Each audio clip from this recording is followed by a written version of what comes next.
Boom, baby, we're live. Welcome to Interview with the Man. It's me, MLD. We're here on Free Consultation Friday call-in show. You can pick up the phone and call me right now, totally for free, 657-383-1318. I'll answer all your questions, dating, relationships, getting a job, making money, getting a girlfriend, you name it. We got it covered. And if we don't cover it today, believe you me, we'll be covering it in the Masculine Empowerment Network with Body Language Mastery 4.0. Coming to the streets December 28th.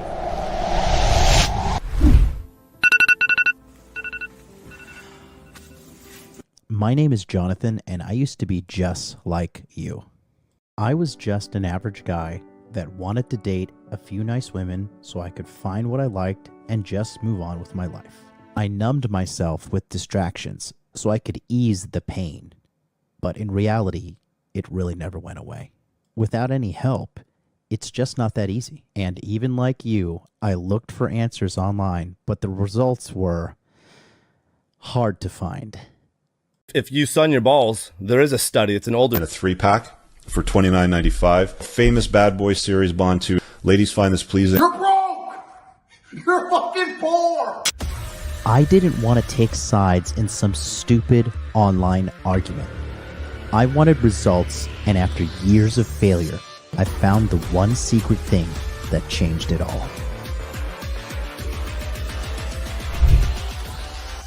Welcome aboard. After learning this skill, my eyes were open to a whole new secret world that only a few people will ever see. I went from having no confidence to having pure, undeniable proof that I could find women anywhere in the world that were totally into me. So of course, naturally, I became more confident. I went from a confused and lonely guy to a man with so many options that I literally cannot date them all.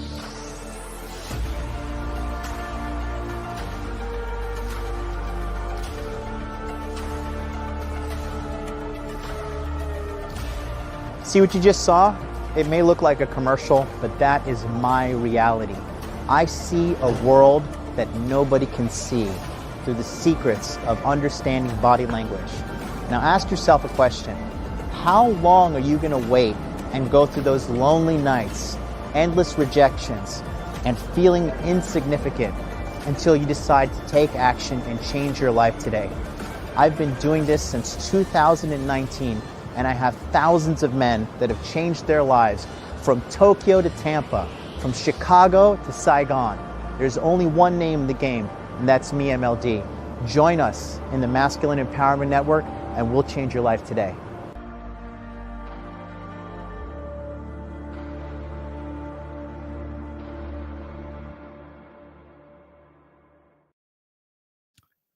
Boom, baby, boom, baby, boom, baby. Get on the waiting list. We're almost at 50 people. MasculineEmpowermentNetwork.com. Go to the website. This is what it looks like. Just put your best email address in here. Click here to sign up and get on the waiting list. And then on December 28th, we're going to let it know. We're going to let you know via email that it's available, locked and loaded. Okay. And if you're feeling lazy, just go ahead. Scan this QR code. You'll be locked and loaded. Okay. We catered today's message for all you guys that you believe it's a little too hard to just go to a website. Isn't that funny? Anyways, take a look here. This is what you're going to be getting right now. So with the Masculine Empowerment Network, okay, you are going to get all of this. First things first, you get Body Language Mastery 4.0, my newest and totally complete guide to understand a woman's body language and know if she's attracted to you. So you could put time in the women who are attracted into you and are interested in you. And for those who are not, you can get rid of them and find the women who are, because who wants to be with people that are not on the same page as them? In addition to that, you get 20 webinars with experts in money, muscles, game, and frame. And we're going to be debuting the schedule right after I break this down here on the slide in front of you right now. So we're going to do webinars. What a webinar is when you are able to come in and talk with our special guests who are going to be helping you maximize your life in money, muscles, game or frame. Okay. And they're going to give a 1 hour to 2 hour presentation. After that, you'll be able to come in and you'll be able to ask all the questions that you want live. If you can't attend them, guess what? They are going to be stored on a database, locked and loaded for you to access after it is done. There's a secured Telegram chat as well. And you get 3 end of the month checkup calls with me, MLD. So again, scan that QR code right now and you will be able to get it all sorted immediately. We got the first couple iterations of the schedule right now. And take a look at what we have on the screen right here. Okay, this is the schedule so far. So I'm leading off the charge on Monday, January 8th about money. Well, I'm going to teach you guys how not to get scammed because there's so many scams going on right now. And there are just tons and tons of, crypto scams, Instagram scams, like scam. So what I'm going to do first and foremost, I'm going to teach you guys how to be street smart, how not to get scammed in anything in life, how to get a fair price so you're just not walking into a situation and being completely destroyed. Then the 10th in the morning, 9 a.m. Eastern, I'm back and I'm going to talk to you about the truth about cryptocurrency and the next bull market. As you guys know, I have a lot of experience working with the cryptocurrency market. And I'm going to show you guys how not to get scammed, how you can find proper people to trust, and the real way to look at cryptocurrency and the next upcoming bull market. So many people have been asking me about cryptocurrency in the bull market, and I will be here telling you guys everything that you need to know and so much more. Ryan Fowler is going to be talking about frame, and he's going to be talking about overcoming procrastination and self-sabotage. That Friday night, the 12th, Wraith is going to be in the house. He's going to be talking about frame and the boundaries it creates. And this is about you guys that have problems saying no to people, have problems sticking up for yourself, all of these things and more. We're going to show you guys how to have real rock solid confidence so you can be the man that you want to be, and you don't have to be the man that other people want you to be, because it's never going to be in your benefit. You get all of those benefits and so much more when you sign up for the Masculine Empowerment Network. Remember, this goes all the way down until you get access to this all the way until April 1st as well. Okay, so we're gonna get going with today's episode on interview with a man. And thank you guys all for being here with me today. Appreciate you all. And let's get this party started. We're going to open the phone lines and get callers on the line. I think we already have a caller on the line waiting. So let's fire up the phone lines right now. Welcome to Blog Talk Radio. Please enter your host PIN. When finished, press the pound key. Let's see. Let's go to...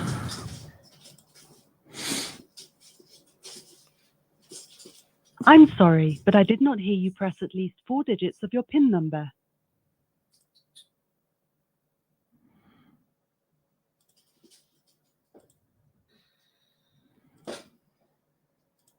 I'm sorry, but I did not hear you press at least 4 digits of your PIN number. Oh, wait. Give me 1 second. I think the...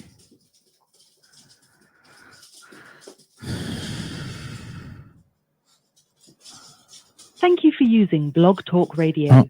Goodbye. Okay, give me a second, guys. Looks like I gotta recreate this shit. We are gonna 1 second, please. Oh, here we go. Cool. There it is. All right, here we go. Welcome to Blog Talk Radio. Please enter your host PIN.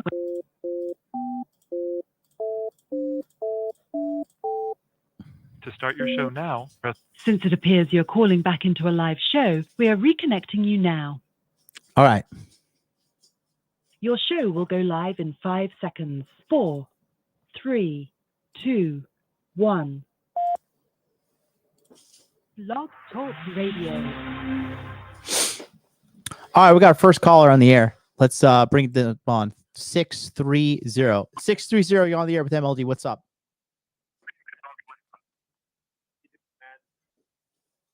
Hello? Hey, I can't hear you, bro. You need to fix your microphone. Can you hear me now? No, you're coming in too low. Hear me now? Not sure what to do here. All right, well, fix your phone. Call me back later. Hear me now? Sorry, guys. I'm not gonna just you got to be a fucking grown adult. Fix your phone. Make sure you're speaking into the microphone. I'm not gonna deal with this shit. Okay. Let's go to 571. You're on the air. What's up? Hey, Jonathan, how's it going? Good. Hold on one second. Let me fix my audio real quick. Can you hear me?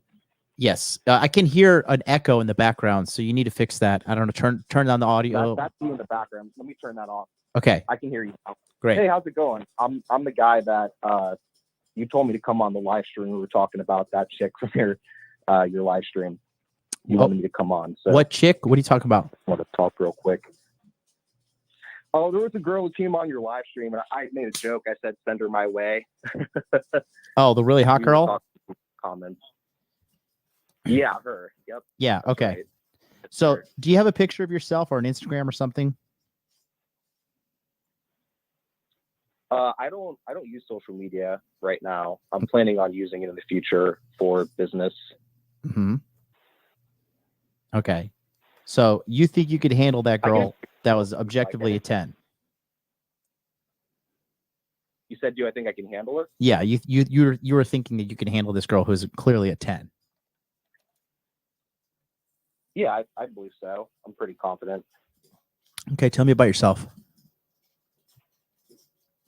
Yeah, so my name is Parker. I used to be in the black pill sphere, but I was, I would like to say I was helped out of that by my mentor, Jon Ends at Bulldog Mindset. Mhm. So I used to be really depressed, not confident, just taking the loser mindset mentality. And over the past 3 years, I've really worked to transform myself into a better man. Mhm. And so that's kind of me. I'm working 2 jobs. I'm trying to become a personal trainer and then get into the, how do I put it without it sounding cringe? Kind of something similar to what you're doing, just like helping other men. What I'd like to do is try to take other black pillars and kind of do what Jon did for me and get them out of that super negative, shitty fucking way of thinking. So that's kind of a bit about me. Okay. Tell me, how old are you? I'm 24. And how tall are you? I'm 5'10". How much do you weigh? Right now, I'm probably like 190. Okay. Muscle or what? Pardon me. Are you a muscular build, low body fat, or what's your build? I mean, I used to be in better shape. I've kind of let myself go, and that's my responsibility. And I've taken accountability for not being disciplined and, being stringent in my diet.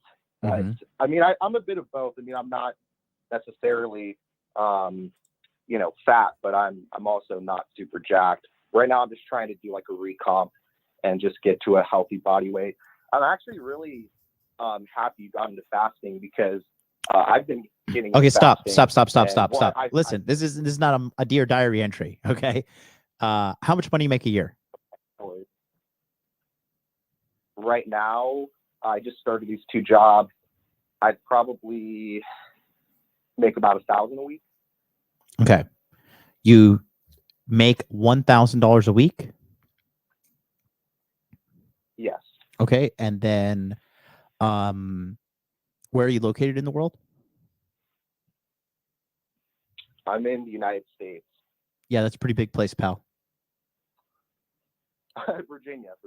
I'm in Okay. Virginia. And what's your body count? Right now, it's probably like 12. Okay. And then what's the longest you've ever kept a girl? I have trouble with that because the fact that I don't make The fact much that you money. don't answer questions because I asked you a question. What's the longest? Probably like 2 months. Okay. And you think you can handle that girl, Jada? I believe so. Is that the hottest girl you've ever seen in your life, or have you been with hotter? I would say if I were to get with her, probably she'd be the hottest. Yeah, I would say so too. I would say so too. Yeah, but go ahead. Yeah, so here's the deal, bro. Like, look, that girl is leagues above you, my friend. There is a like ranking system right now, okay? And you got to understand where you are on that platform. And that girl has light years more game than you, bro. Light years. And she's got her shit more together than you do. You just started getting your shit together, right?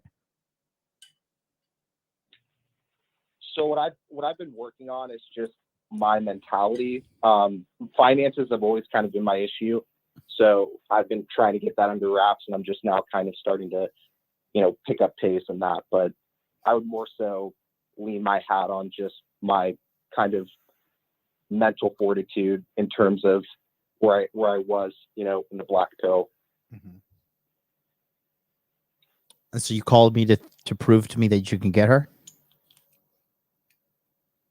No, I didn't. No, I was more so just joking when I said that. I mean, I wasn't. Yeah, I was. I kind of thought it was funny, but I just wanted to kind of call in and, just chat with you and kind of, figure out, what to kind of do, I guess.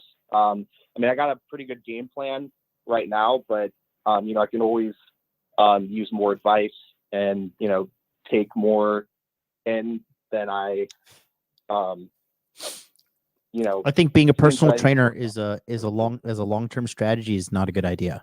I think it's a terrible idea, actually. Did John tell you this is a good idea? Okay. So what we want to do first is we want to just do that as kind of a stepping stone. And then Hold on. Listen, I've listen. kind of been able to. What's your name, buddy? Parker. Yeah, Parker. So you're gonna have to understand, like, okay, if you're gonna want to get a girl like Jada, as hot as she is, you have to work on your social skills. I'm asking you questions, and you're not even paying attention. You're like just going off on a tangent. So, answer my question. Did John tell you to become a personal trainer? Yes or no? Yes. Mm-hmm. And then what's the plan after personal trainer? The plan is to get into personal development as a whole, create a brand, and help other men, transform themselves in the same way.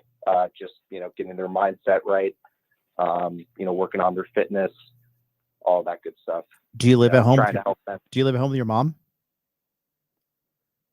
No. Who do you live with? I've been out since I was 18. Okay. Cool.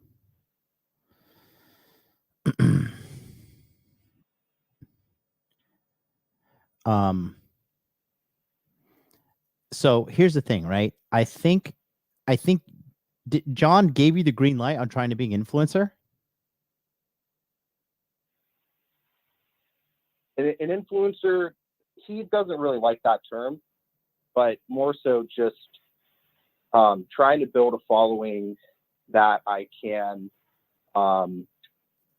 do what my life goal is, which is to just help people in general, but more so to target, men, because I think men are really falling behind in society today, and they need all the help they can get. And so I've just kind of been mentored by him and, really shown, the truth about all this, pill stuff. The black pill is definitely not the place to be. So here's a couple things. Okay, I'm going to give you. I think John gave you bad advice, and John's a buddy of mine. I have no beef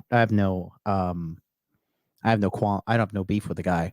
But I think this is. I think, okay, what are you going to do if there's another pandemic? I'd be in really bad shape. So why would you I'd be choose really, something that? You know, Why would you choose something that would potentially leave you in bad shape? do you mean with what I'm currently doing, or like the long-term goal of what I said with personal training and then getting to personal development sphere? I think you don't have enough accomplishments, with all due respect, to be leading a personal development. Because what are you going to teach people? How you became how you became a personal trainer? Okay, look, let me break this down. So you want to be a personal trainer, right? Go ahead. So let's just say you work 40 hours a week, and you charge $100 an hour. Okay. So that's $4,000 a week, assuming you have 40 people who are willing and ready to consistently pay you $100 an hour. Okay. Okay. Times 4 is 16,000. Times 12 is 192,000. Okay. But that 40 hours, that's just execution time. Okay. Right. You have to still spend time marketing and acquiring people. And you're always going to have a roof on your income because there's a limited amount of hours in a week, right? There's 24 hours times 7 days a week, 168 hours. Okay. So then 168, right? You sleep, that's 56 hours. So minus 168. Okay. And then minus at 112 left over. Okay. Minus 40. Now you have 72. And then you need to do commuting and all that shit every day. So that's probably 2 hours a day, right? 2 hours, just regular shit. So that's 14. And then 58 hours left over for recreation and sourcing clients. But again, you're only going to be able to be keeping it at 40 hours a week. And then you're always going to have to be in the gym training 40 different people. And like, that's assuming you're doing 8 hours in a row, no breaks as well on top of that. It's hard. Yeah.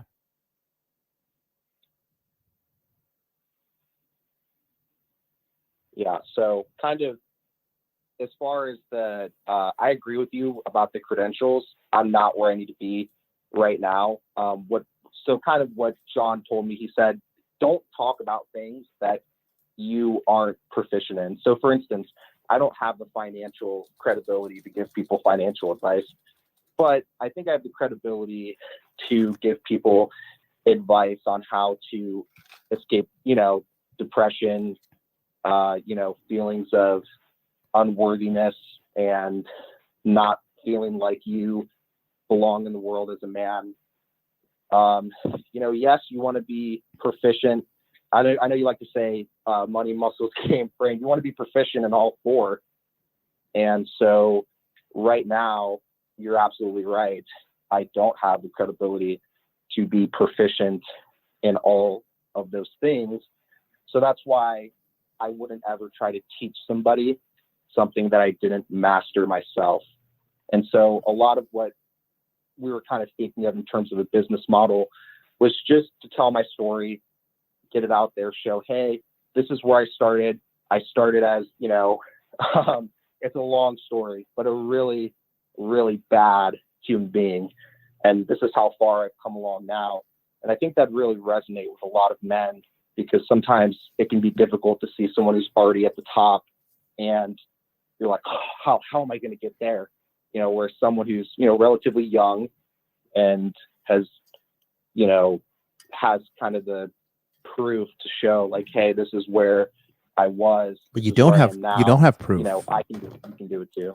Like, so I think your heart's in the right place, but I think right now, how long have you had your shit together? In terms of money? Your mental health and money. My mental health, probably like the last year and a half. It took Jon a long time working with me for, a long time to kind of get that under wraps. But money, it's been up and down. I'm just kind of now resurfacing and I'm really going to bust my ass to try to save as much money as I can and just prepare for my future goals. But money, like the last month. So. Okay. And then how much did you pay John to help you? He helped me for free. So How? he came on so you're going to get really mad at me. I was on MGTOW Dictionary stream, actually. Mm-hmm. Haven't talked to that guy in forever. I know you guys really hate each other. Oh, But he Sydney came on P. the stream Regonath, the basically 50-something-year-old loser who has never, ever, ever achieved anything in his life, and whose home Yeah. address I have. He's got problems. Yeah. Okay. Yeah, he's got problems. He needs to work on himself. That was 3 years ago, though. I don't touch that shit anymore. That sphere. It was, Yeah, don't wanna I remember associate you. with that. I remember But you. he came- I remember you on those streams. Yeah, yes, sir. I think John may have mentioned me to you probably around that time because you started helping me. Mm-hmm. Or maybe you just I actually came on one time. We were arguing, I think, or maybe was that you or Myron? It might have been the both of you, but yeah, like I said, that's old. It's water under the bridge. That's not, who I am today and not anything I want to be a part of. But yeah, he came on the stream and he was just like, look, I'd be willing to help someone, like, we'll figure it out. And then he actually agreed to help me for free. I just went to his wedding in October. So we're pretty good friends now. And so, yeah. Okay, let me stop you right there. So here's the deal. I think that your personal training idea is a good thing to get you off the ground. But I mean, you're going to be wasting a lot of time and a lot of money with okay, selling your hours. You need a more scalable skill. Okay. You need to get into one of the trades. You need to get into cybersecurity. You need to get into computer programming. Cybersecurity. Because you're 24 years old, right? Yes, sir. I tried to get into programming, and I won't create excuses because, but it didn't work out. Yeah, and But why did it it's not my work fault. out? And I can't make excuses for it. I mean, I think I have my reasons that are justifiable, but you don't like excuses. So I'm not going to, blow smoke up your ass. I just didn't do what I was supposed to do, John. All right. So then ready. you can't, okay. If you're not okay, you've had your shit together for 1 year or for 1 month, and how you've been financially supporting yourself this entire time. I've made enough money to support myself. I've lived very cheaply. And so even though, I'm used to making somewhere in the 20 or $2,000 to $2,500 ballpark after, a month after taxes. So I've been able to survive, but, it's been hard. And like I said, it's something I've really needed to, it's my fault. So I take responsibility for it. There's no excuse. Well, I'm not trying to put you, I'm not trying to put you down or anything. Okay. What I'm trying to tell you is that when you get older, okay, you value your time more. All right. I don't, if somebody sends me a long text message, I'm like, what the fuck are you doing? Like, you need to talk to me in a more efficient manner. Okay. Okay. Your current plan right now, if you actually are making $1,000 a month or $1,000 a week, it's not bad for your age. However, you do need to work on having a more competent long-term skill. You don't want to be in your 30s and being like, I'm a fucking personal trainer. Okay. That's hard to get. Okay. That's hard to get any kind of business loan or mortgage down the road if you want to do something with your credit or whatnot. All right. And on top of that, the longevity is just clearly not there. Now, the only thing I would say if you're going to become an influencer is to become an online fitness influencer, but you have to go all the fuck way in. And it is very, very, very hard. Plan, John. Okay. Well, okay. If that's the plan, that's that shit. So listen, relax. Okay. Listen, if that's the plan, then you need a mentor on top of that who's going to teach you how to do this, who's made a good amount of money online with their Brandon Carter. Sure, but do you know how much his program costs? It's a lot, so I got to work hard to save for it. No. I I asked you a talked to Jon the other question. day. He said it was like 10K. I Okay. think. No, it's not. It's not 10K. So you don't know what you're Okay. talking about. Okay. Okay. And the problem is with guys like you who want to be influencers is because you have this need. Because here's the bottom line. You're still struggling with some insecurities and not feeling like good enough on your own. So you want to get online and have people validate you. You want to put yourself in a position of superiority so you can feel good about yourself. But the best way to feel good about yourself is to actually have competence in something. Okay. But you really, in my opinion, you don't have a plan.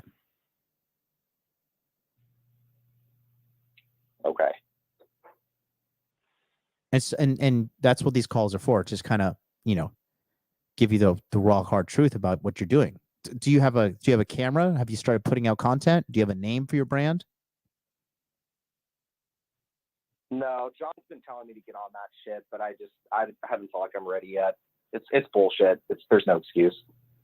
Mm-hmm. Okay. I have not. And how long has he been telling you to do this? He's been telling me to do this for like a couple years. I mean, yeah. Okay, so that's I guess my hiccup is just no. Your hiccup is you're full of shit. You talk too much. You're doing bigger things in your mind than you actually are, buddy. Success loves speed, okay? And you got to move quickly. So if you're telling me your mentor has been telling you to do something for years and you're not doing it, then listen, bro, you're not ready to sit at the big boys table. Okay? And I know this is going to sound, this sounds like mean and harsh, but I just got to give it to you straight, man. You're wasting the most valuable asset you have, which is your time and your life. Okay? So determinism always wins. And determinism is just basically you're going to do what you want to do. And you're doing what you want to do right now, which is just fuck around and waste your life. So until something changes with you, then nothing changes. Okay? Because people who want to get shit done, they get it done. Okay, but you're sitting on the other end of this conversation waiting to speak. You're not even listening. You're just waiting for your turn to speak. There's a big difference. I could tell this. I do this for a living. I've been doing this since 2019. Okay? So if I were you, this is what I would do. Okay? I would go get a real job. I would go get a real hard skill. Go learn a trade. Go learn how to be an electrician. Go learn how to be a plumber. Go learn how to be a welder. Go learn how to be a roofer. Okay? Go learn how to do something in those industries. Learn how to become a computer programmer. Learn how to be a cybersecurity expert. Learn how to do anything other than run your mouth and not fucking do anything. And like play on the internet game. Like, oh, type, I'm an alpha male. I can get this girl. No, you can't. Because if you could, you would. Because you wouldn't be sitting here talking to me. You'd be fucking having sex with her. Okay.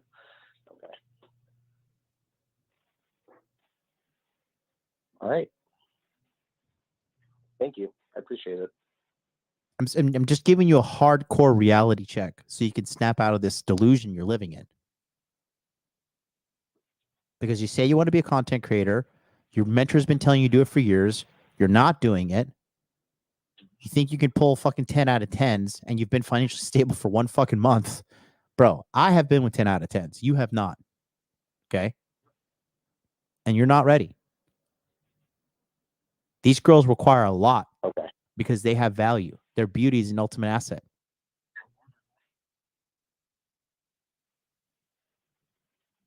Okay? You need to join you need a community that's going to hold you accountable. And listen, here's the thing. You pulled yourself out of the black pill bullshit, which is great. Okay? That's very good.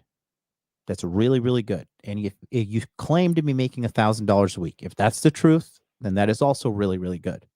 You're a good speaker. You're full of shit, but you're a good speaker. So good speaking is a good part. Okay. So once you become competent and you're a good speaker, now we got something cooking. But right now, you're in no position to be leading anybody because with all due respect, sir, you could barely lead yourself. So you need to get into the fucking kitchen and grind. Okay? No. See, you're talking too much.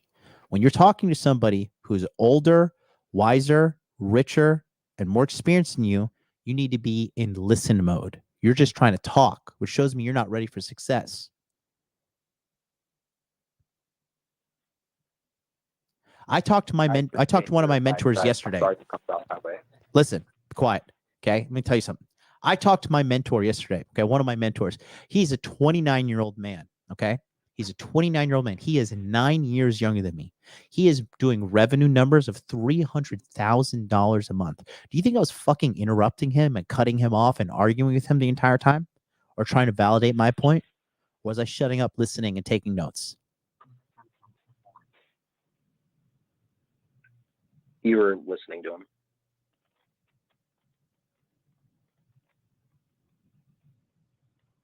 So I'll let you have the closing statement. Go ahead. Yeah, well, like I said, I appreciate your advice. I'm sorry if I came off that way. It's my first time calling in, so I'm a bit nervous. But thank you for, giving me the harsh truth. Like I said, I really need to get my shit together, and I'm gonna do what I need to do. Thank you. Are you on the waiting list for the Masculine Empowerment Network? I am not. Okay. Well, I think that community will serve you right because we can get you educated. We can teach you about women. You can actually get some experience instead of just playing pretend on the internet. Okay. You're making $1,000 a week, right? Yes. Why not invest into a 4-month program that can actually get you the results that you want? Come in there and be with actual millionaires, actual influencers, actual people who are getting girls, actual people who know how to do these investments and get ahead in life, or instead of just playing online internet games.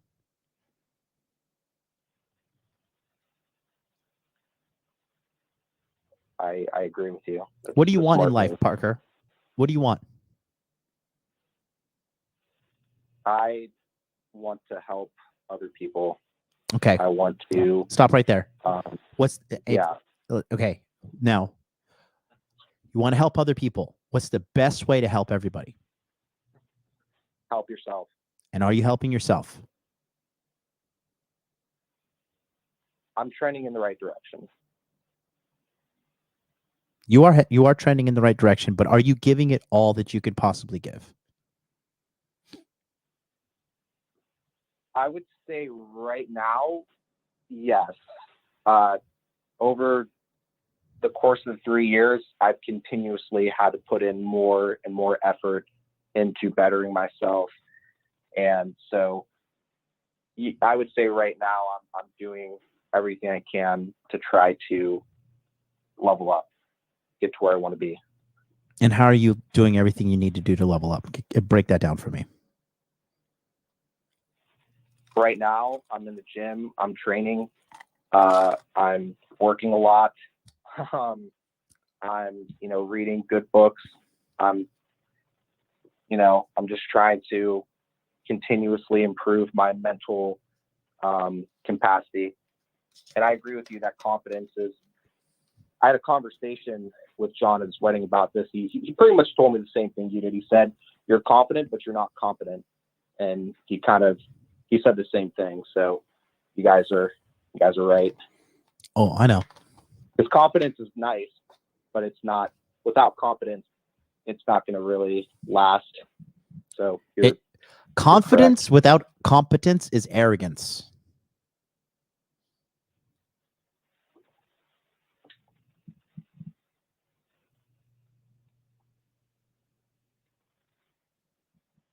Yeah. It is.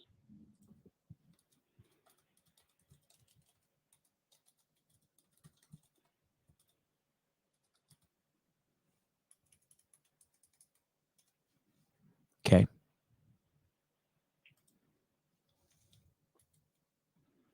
It's delusion, sir.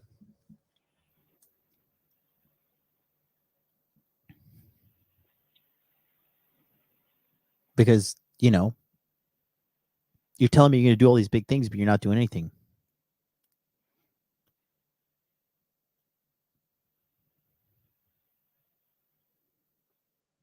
So if I were you, I would get on the waiting list for the Masculine Empowerment Network or join my monthly coaching, because you sitting around thinking you're going to figure it out on your own is just a waste of time. Join a community. Well, No. not by myself though. What? I said I'm not by myself. No, you're learning on your own. You're not having direct mentorship.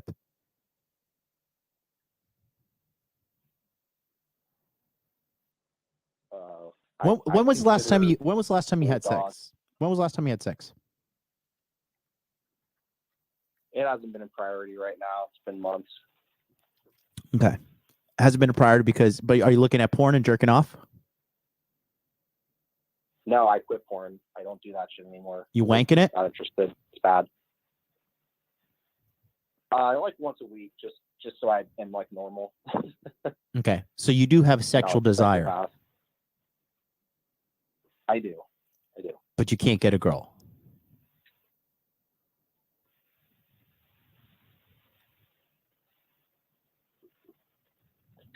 I'm not ready for a relationship right now. You don't need a relationship.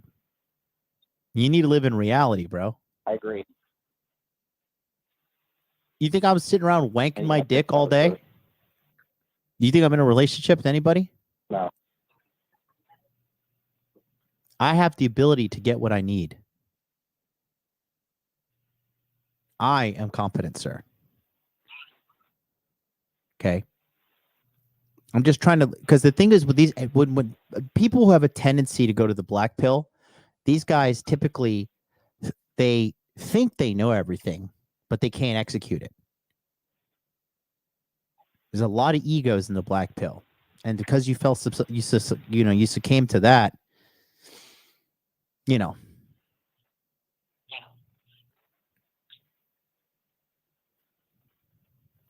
there's still parallels there, even with your current state. If you think you can figure it out on your own, you're not. You need a mentor. I hope this call didn't hurt your feelings too much, but you got to wake up, buddy. You're being delusional. I'll talk to you later. Peace out. All right, let's go to 630. 630. Oh, did you fix your microphone or all that? Can you hear me now? Hear you perfectly, sir. Thank you for calling in. How may I help you? Man, I really appreciate all your help, first of all. My name's Aaron. I'm a software developer. Started off as like a freaking pothead. How old are you? I'm from Chicago.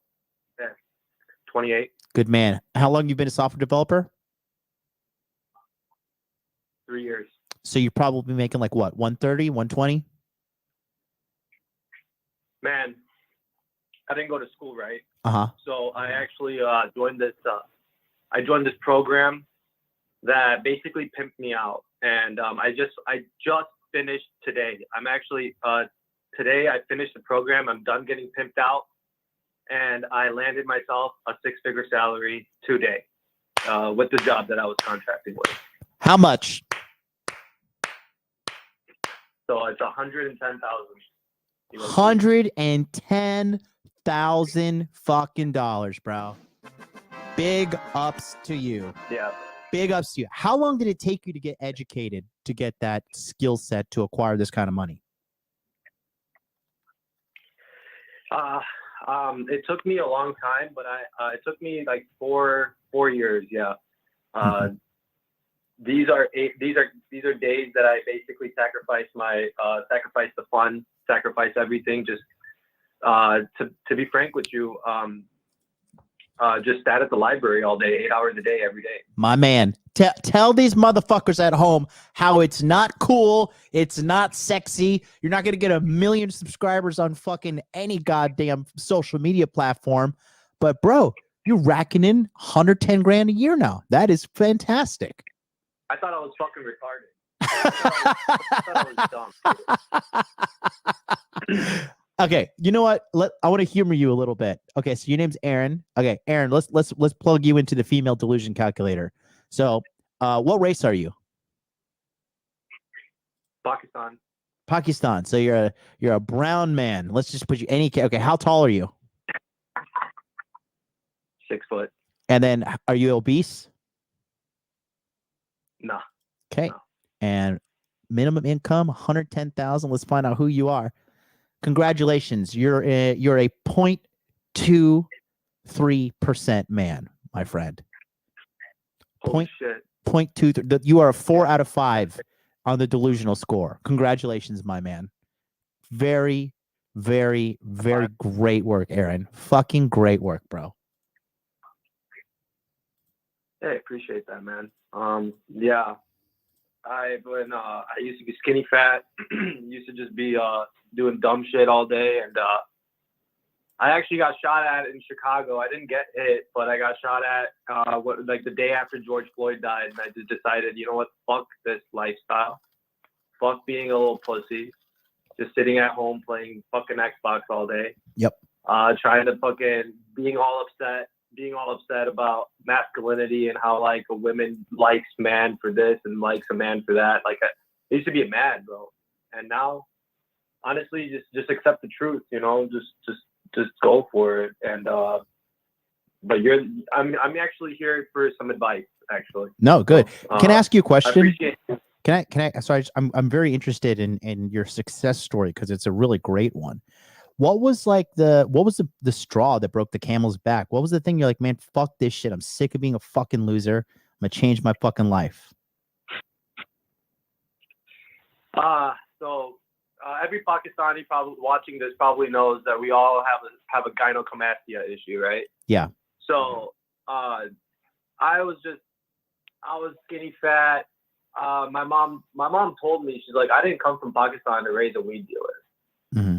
So I was like, yeah, let me figure something out. But I think what broke this, it was when I got shot at.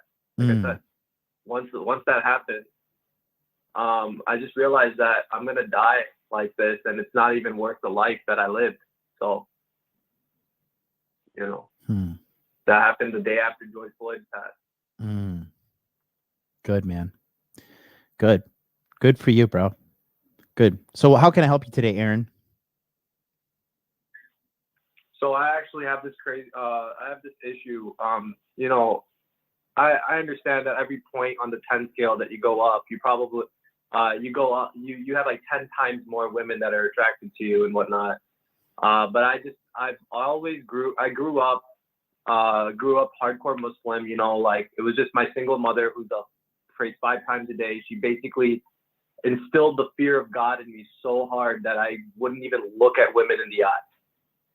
And I think that it's like a trauma. It still fucking affects me till this day. I know that I'm attractive.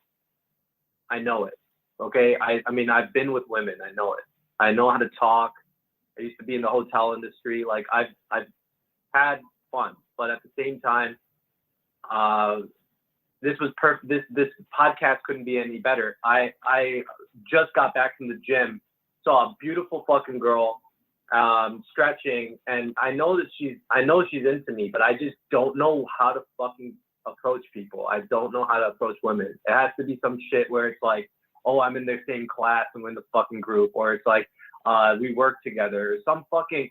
I just want to be able to get what I want when I want. Okay. How many women have you been with? I've been with 12. And you're 28? Yeah. Okay. No sweat. I'm not trying to shame you. I'm just trying to collect data. And so what? You were just afraid to talk to a girl? I don't know what to say.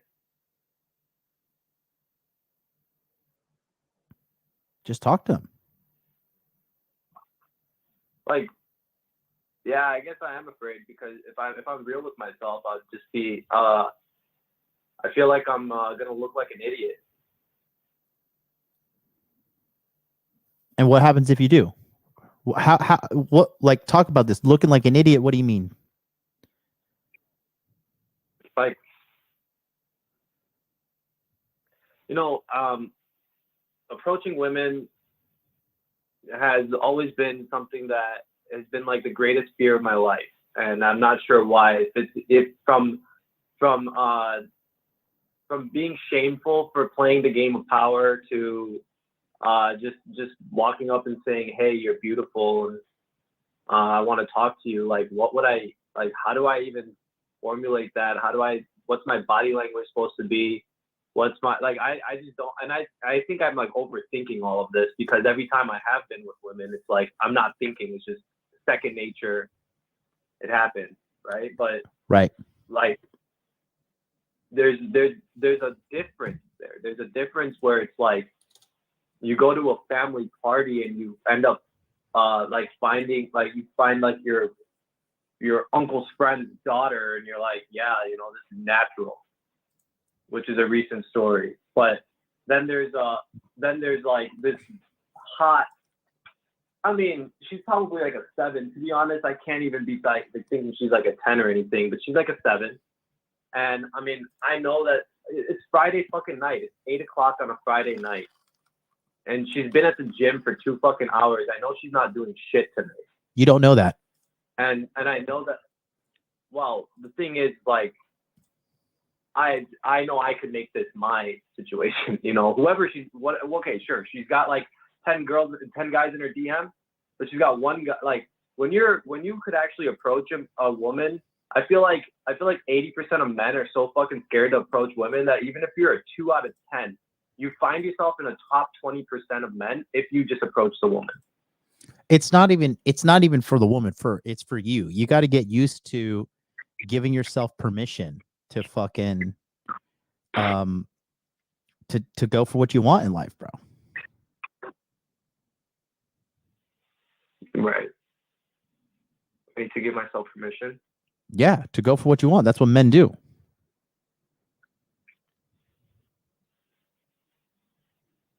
So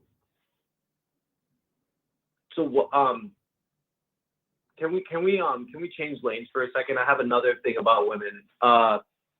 You know, I just explained how that whole uncle situation, like my uncle's best friend's daughter met me at a family party. Mm-hmm. And you know, we're Pakistani, so like let's say you and I are best friends since childhood, and I have a daughter, you have a son, and you come to me and you say, "Hey, I'm gonna have your son marry my daughter," or whatever, right? So like that was like an agreement. And then this fucking guy from Chicago goes up to Toronto, and let's be honest, like, no offense to anyone listening who's from Canada, but like you guys, like there's a difference. Like you could tell there's a difference. So then, you know, this guy comes from Chicago. He's a little, you know, I'm like outgoing and shit. This girl loves me. And I just basically caused a huge rift in my family because of it. Now, this girl is she's like a traditional woman. Like I feel like I could actually see something with her. Mm-hmm. But first of all, I don't know if I can even trust that. But then second of all, should I be like my cousins hate me right now. I got 7 aunts and uncles with like 4 kids each, and like all of them, what is that, 28? Like they fucking hate me. Like and I'm like thinking like, should I still pursue the woman who's infatuated with me because I'm a top 2%er, or like what are you, like, you just heard the situation first, like off the rip, what are you thinking? I think you have abhorrent levels of game. That's what I think. I think that you don't know your value and you don't know how to get out in the street and get women. And I think that's why you're looking at these. You're like, okay. You ever go to Outback Steakhouse?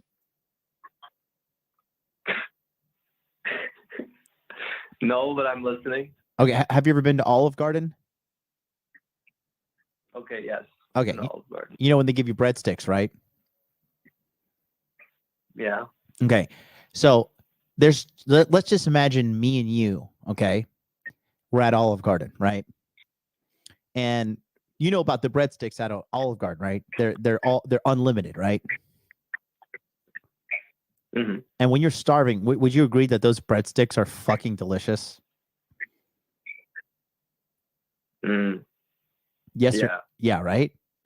And so we're both sitting at the table, right? We're both brown. We both make 6-figure salaries, right? and we're both attractive individuals, right?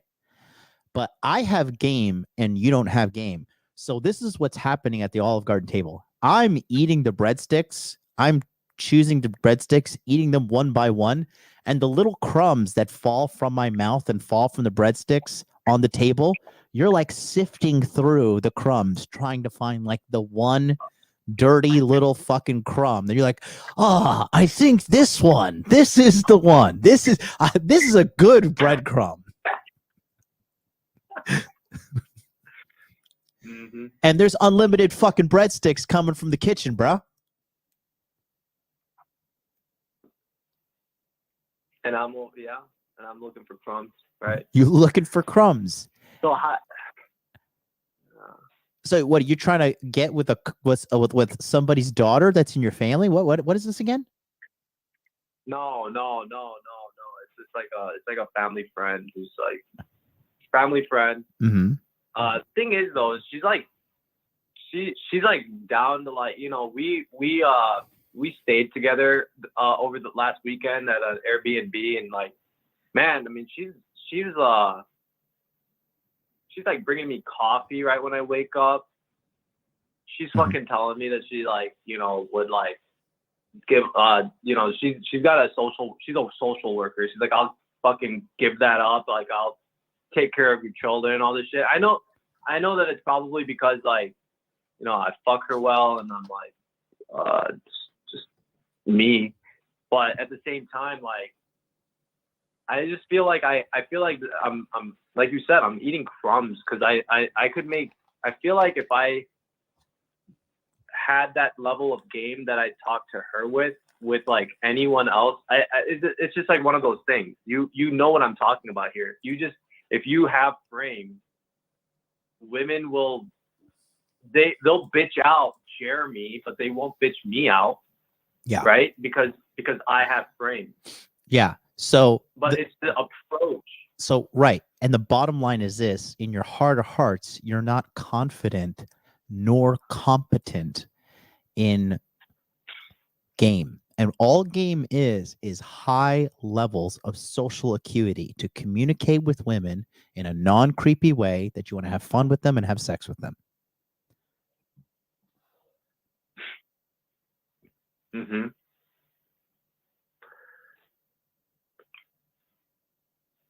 I'm listening. So here's the thing, right? If you can get one woman to bring you coffee and be like talking about she wants to give up her life and shit for you, then you can get other women around the world. You can, I mean, arguably speaking, you probably have a database of at least a bare minimum of 1 million women that you can source from. But here's the $1 million question, okay? And this is, you're going to have to use all your computer programming brain intelligence for this, okay? This is a hard question, so I want you to pay attention, okay? You ready, Aaron? I'm here. I'm listening, yeah. Okay. How are you going to get a girl to like you if you're too much of a fucking pussy to talk to her?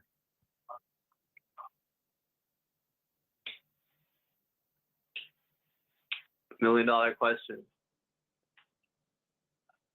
You want me to answer it, or you want me to just sit here, like, you want me to think about it? I want you to answer it.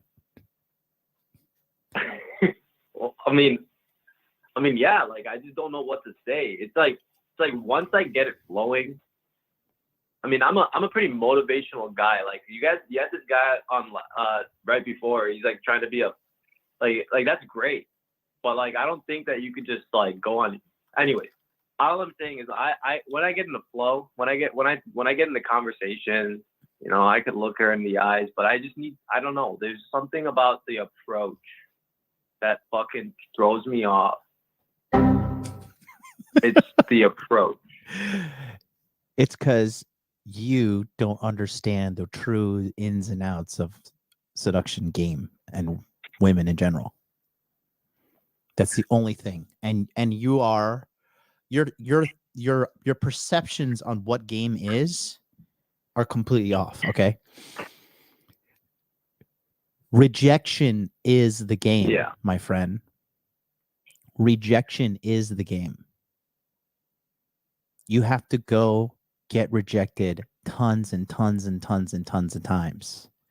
Okay. The only difference that you can do is you can get training. My course, Body Language Mastery, will give you tons of confidence because you'll actually be able to see women that are interested in you versus not interested in you. And then you can choose accordingly. Yeah. You're looking for the Definitely perfect scenario. realistic. You're looking for you think that like you can just go out there and then just do the one perfect thing and then you'll be locked and loaded. You think there's a perfect path in front of you. But I'll quote the movie The Killer that was recently released on Netflix with Michael Fassbender. The only life path we have is the one behind us. It is uncharted territory in front of us. Okay. And so what that means is that you have to be A-okay with walking up to the girl and her potentially saying no.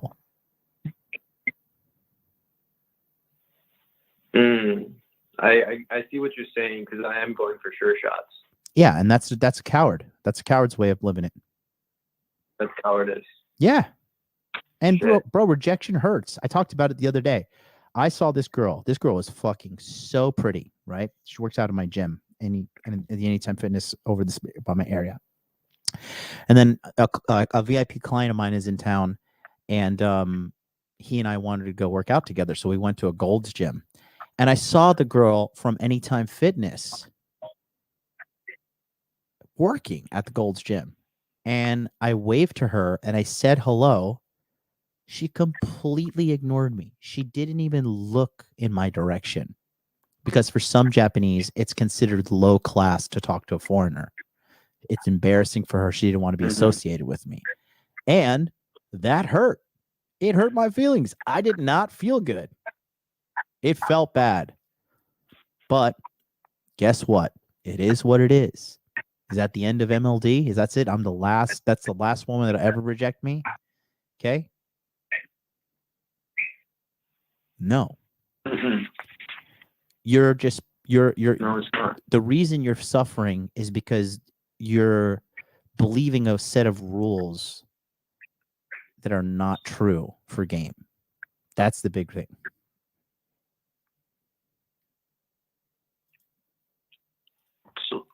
So how do I get over this?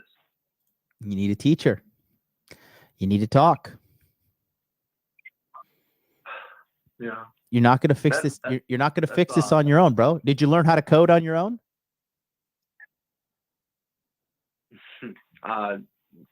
YouTube.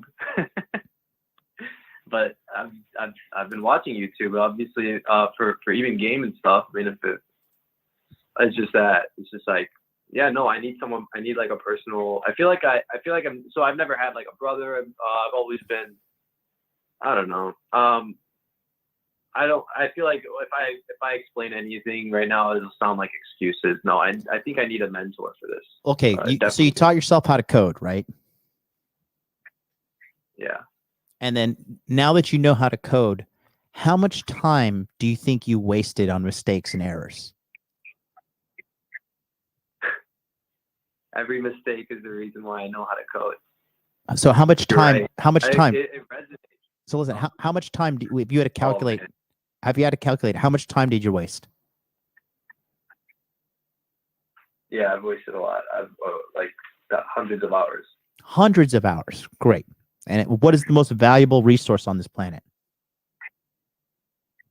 Time. Okay. And at least with programming, it's relatively black and white. There's a way to code and program, and you could see the results immediately in front of you, right? Versus a way not to program. Yeah. Yeah. Okay. So I'm going to ask you the question. Are you on the waiting list for the Masculine Empowerment Network? I am not. Okay. And then so what is your genius rocket scientist idea to figure out this thing with women? Aside from watching endless amounts of YouTube videos and wasting hundreds of hours.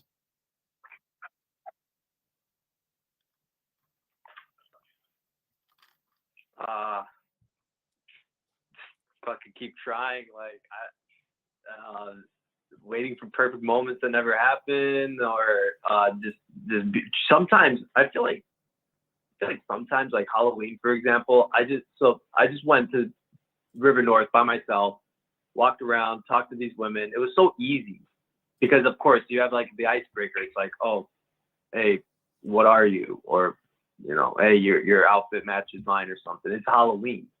You see, like when there's something where I could like use as leverage, it's so easy. But when it's just cold, when it's like a cold call approach, it just fucking throws me off.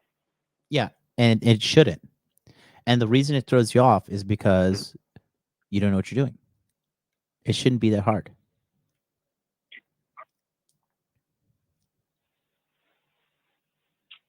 So, you know, best advice I ever got for this, I don't know if I got it or if I thought it myself. I don't even remember anymore. But it was, it's never going to be perfect. You're going to talk to her. Not going to be perfect. Mm-hmm. You're going to say, you're not going to know what to say. You're going to look stupid. And it's happened. And I mean, it happened with everyone that I've been with and everyone that I haven't been with, you know? It's just not perfect. I'm trying to get used to it. But I think I need like accountability towards this, you know, just like how when I did no, you MMA, don't. You don't need accountability. You need a competent teacher. Okay. Yeah. Okay. You need competent teacher. And so if you look at my playlist, if you look at Free Consultation Friday, and you look at my thousands and thousands of videos with thousands and thousands of raving fans, okay, the proof of concept is clearly with me on this channel. You wouldn't be going if it wasn't. Right. I believe that. I would have been found out or exposed a long time ago.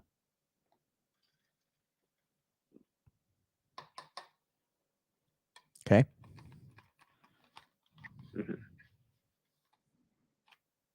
So, yeah, scan the QR code, get on the waiting list, sign up with your email. I'm a PakistaniPussy.com. I'm just joking. I'm fucking with you. Shut the fuck up.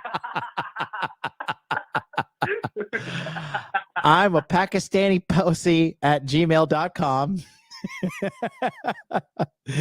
Sign up. I'll help you out. It's that simple. Hey, tell these fuckers how much it is. How much is it? $7.97. Okay.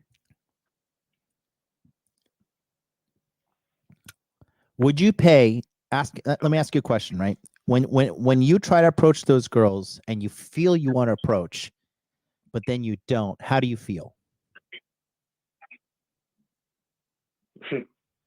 I'm a PakistaniPussy@gmail.com. Right. So would you pay $800 to permanently remove that for the rest of your life? Yeah. There's your answer. Yeah, honestly, I mean, I couldn't say that. I couldn't say that without a six-figure salary. So there's the answer. Now, this is the first day I've had, you know what I mean? Like I stopped smoking weed, got like, you know, a while back. Mm-hmm.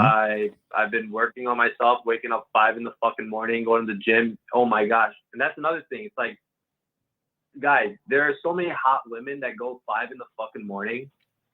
It's so insane. Like, and you know that they all fucking, like, if you're consistent, it's so crazy how much they just start staring at you, especially when you're actually getting game.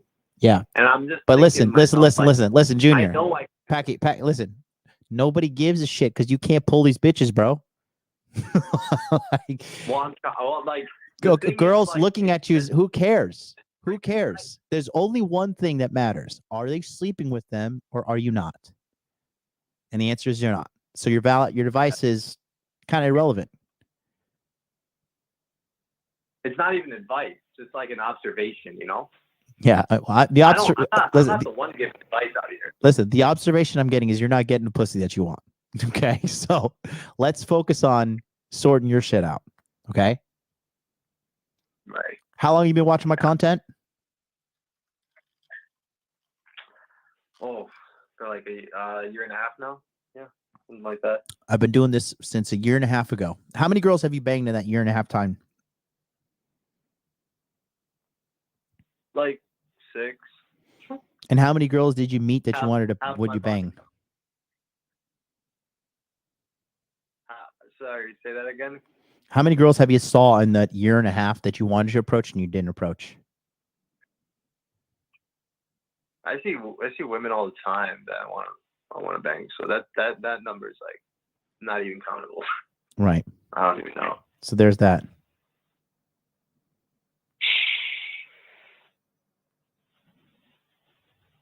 Should I be like now that I'm at this state? Should I be trying to like this might be a cope, and you might eat me alive for this, but like should I be looking for that good woman that I could have a family with? Because I don't want to be like 35 and then have a kid. Then by the time he's fucking 15, I'm 50, and I'm like shaking my fucking finger at him like, well, back in my day. Like I don't want to do that. I want to like go hunting with my kid. You know? Well, it's up to you. So like what like It's your choice. hey, we're Pakistani though. She's honestly okay with me having like other wives if I'm like competent enough.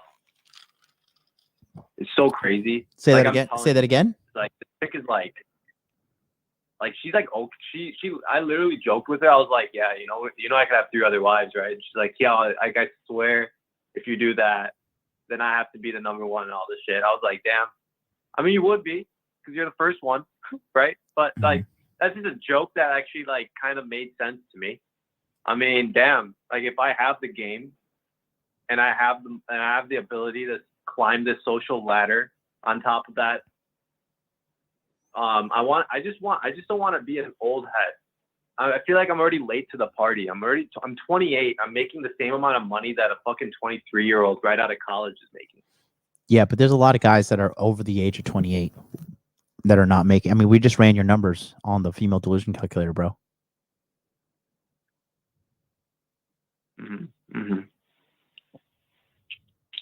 That's crazy.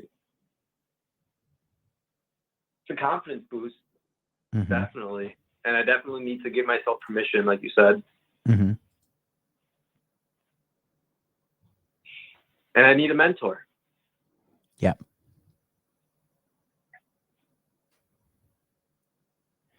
Would you be my mentor? Yeah, that's what I'm telling you. Sign up. For $800, you'd be my mentor. I could hit you up, be like, "Hey, man, You're in the coach. You're in the group. That's what we teach, and we're going to teach you how to have game. That way, you can go out and figure out what you want. Because right now, you're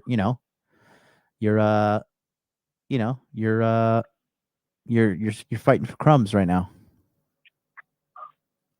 Yeah, I'm fighting for shit that's getting me in trouble every time. It's always someone. It's always that cheek, right? It's it's like your friend's sister type shit. It's always. So I'm not saying I'm please.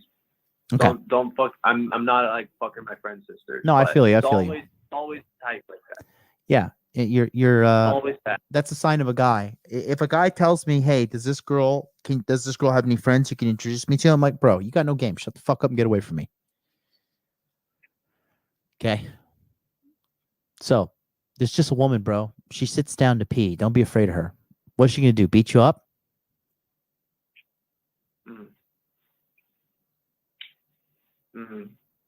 I see what you're saying. And like, yeah, I mean. All right. So listen. We've been talking in circles now. Listen, we've been talking in circles. Okay. Get on the waiting list. Put your email. I'm a Pakistani pussy at gmail.com. And then December 28th, I'll sort you out. I'm just busting your balls. You're not a pussy. You've done a lot of great things in your life, buddy. Thanks. All right. I'm going to go to the next caller. Talk soon. Thanks. All right. Take care, Aaron. Bye-bye. Honestly, big W for that guy, though, for turning his life around. Big W. Big W, big W, big W. Proud of him. Proud of him. Proud of him. Proud of him. That's really good, honestly. To turn your life around like that, it's very, very, very hard to do. But you know, when he sees a hot girl, he's like, sees a hot girl, walks up to her, he's just, okay, just go, let her walk by. All right, let's go to 402. 402, you're on the air. What's up? Hey, how's it going? How you doing? Good. Good. Dude, I've been watching you. I saw you on the Whatever podcast. Mhm. Thought you were a fucking savage. Excuse my language. You can say that. But I I just moved to Nebraska from California. Mhm. I unfortunately I have multiple sclerosis. I got diagnosed in 2018. I had a career, all that good stuff, marketing and coding in California, in San Francisco. But then I got hit with the MS, diagnosed with it. And then I fell off. I did the whole woe is me thing for a year, got down to 129 pounds, and just bitched out the entire time. Now I found myself with God, reconnected with him, and then stopped the whole woe with me bullshit. Now I'm 160 pounds. I moved out of California because California is a dead fucking state now. Yep. And I'm at a weird spot right now because it's not like I'm disabled. I'm on disability. So I'm on a fixed income. So I only make about $12,000 a year. I have my own apartment, all that good stuff, but I'm just trying to figure out. I've been watching you for the past 6 months, and I really want to figure out, the money muscle game frame. I mean, lightweight muscles are coming in, but game and money, like money, I'm fucked because I'm on fixed income. And then game, like I've always been a nice guy, so I've just been walked over on, like a fucking rug. So I'm just trying to. I'm on your body language mastery wait list. Now hearing how much it is, I'll probably have to save up for a little bit. But I don't know. I want to hear what your take would be on it, like what you would do. Because you're a smart dude, I respect the shit out of you, Thank you very much, brother. Thank you. Well, we got to get you got to get some kind of employment going on, brother. There's no ands, ifs, or buts about it. Okay. You really got to. Go ahead. We really have to. If you're not contributing to this economy, then you're a liability. You know what I mean? Okay. Yeah, I see you. So, what is you said you have multiple scoliosis? No, MS, multiple sclerosis. Sorry, my talking, I get slurred sometimes because of it. It's okay. So, what can you do? I train dogs for fun. I have a dog myself, and the apartment I'm living in, it's a 55 and over community. So I help out with they're all older folks, so they all ask me for tech help and whatnot. So I usually help with that. And then one person said today, "Oh, you should make a business out of it." But then I just don't know because I'm on disability and I have no other money coming in. You feel me?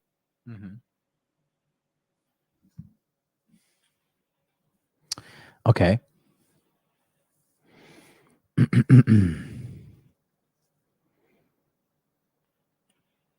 Yeah, sorry, man. That's where I'm at right now. I'm just kind of lost Mhm. trying to figure out my heading, Yeah. and I don't want to be a piece of shit just relying on the government the whole time. I mean, don't get me wrong, it's nice.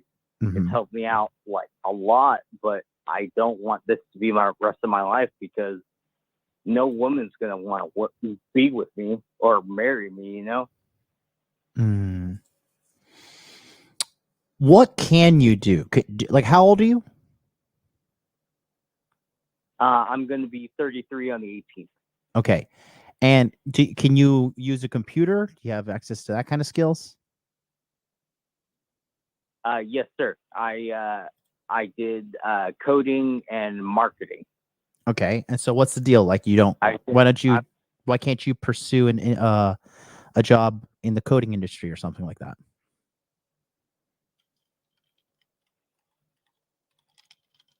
The whole thing, because it took me 3 years to get on disability because I really needed it Mm-hmm. after being let go from my career job. And that's the only thing that's kind of just holding me back because I'm not trying to be up shit creek without paddle. You feel me? Mm-hmm. Like, I feel like if I try and do anything where like taxes or anything that the government will know on, then I'm fucked. They're going to take me off the disability and then I have nothing. And I'm not trying to be homeless in, someplace where there's actually winter. Right. Well, like I said, you can hold on to disability, right? But if I were you, I would be training or learning some kind of skill in the meantime. You know what I mean? So like maybe a trade or something. I'm sorry? So like a trade, like electrician or plumbing or something. Or computer programming. Okay. Because unless you want to be on disability for the rest of your life, you're going to have to educate yourself in some kind of skill set that you can quickly jump over. Okay. Okay. Does that make sense? Yes, it does. It does. So like,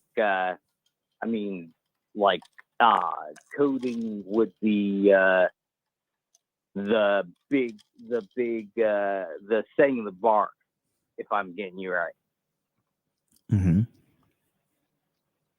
And I would have to learn and gain more skills, like going on Udemy or something like that. Or learning from somebody. You know what I mean? Oh, okay. Like finding a mentor. I just think that would be really hard in the state I'm at because San Francisco was like, that was super easy to do it. I was working at a coffee shop and I saw a bunch of guys just coding. Mm-hmm. I went up to them and I was like, hey, what are you guys doing all day? So it looked fun. They were playing video games and shit. Mm-hmm. And they said coding, and I got like, I have a portfolio. Excuse me, a portfolio. Gosh, my bad. That I guess I could put together, but I haven't coded or did anything for years. Mm. So Right. I feel like I'm at a weird like. Sorry, go ahead. No, I agree with you, but like the point I'm trying to make is this: you have one of two paths ahead of you. Okay, you either A, stay on disability, and this is your life. Mm-hmm. Yeah. Or B, figure out a way to get some kind of job and or skill under your belt that's going to allow you to make more money and live a better quality life. Does the thing that you have, does this call, like, you cannot do physical labor, or are you limited? How are you limited by this? Mentally, like cognitively, Mm-hmm. I forget stuff a lot. I can't really lift up much. I use a cane. Mm-hmm. My balance is really off. Mm-hmm. I feel like I'm just more of a liability than anything, Mm. Okay, well, you're not a liability. Okay. Okay. So don't feel like that. Don't put limits on yourself. And there's a bunch of there's a bunch of like remote work positions, like customer service, call jobs. How much are you making with disability right now? Disability, about $12.58 a month.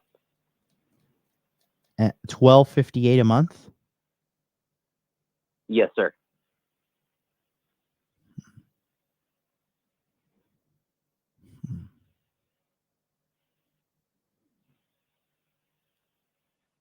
And how are you paying for rent and all this stuff? All with disability. Like, I have a power of attorney. My mother, thank God, I'm super lucky on that and blessed. She helps me with that because I tend to forget a lot of stuff. Mm-hmm. So she keeps my my money and stuff in order and helps me out with that. But I'm not trying to rely on my mom forever because I can't. you know? Of course. And I feel like a piece of shit. Well, you're not. Well, you shouldn't feel like a piece of shit, bro. You're not. Okay. But I would say you have to learn you have to look for some kind of skill set or shop or job that can allow you to work from home on a computer. And thank God in our day and age, it's possible. Yeah. Okay. And that needs to be all that you are focusing on. That needs to be the number one thing you're focusing on. Yeah. And only that.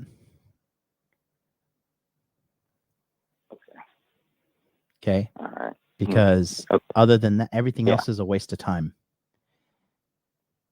Because $12.58 is time. Yeah, it's not that much. Okay. Yeah. That's what I would divert all my attention to. Okay. Yes, sir. Yes, sir. Yeah, finding a job and something that to do with coding and something I could coding, work from home. Remote customer service. Okay. Oh, customer service. Okay. Yeah. Okay. Yeah, but just your situation, like you really need to divert all your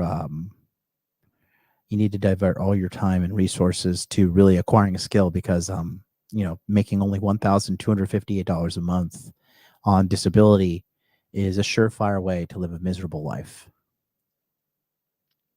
Yeah, and I've already lived a miserable enough time, Yeah.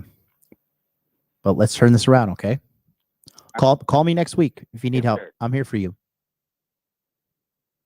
Thank you, sir. I really appreciate you. Thank you for everything that you do, man. You're welcome. Seriously. What was your name again, brother? Oh, I'm sorry. Will.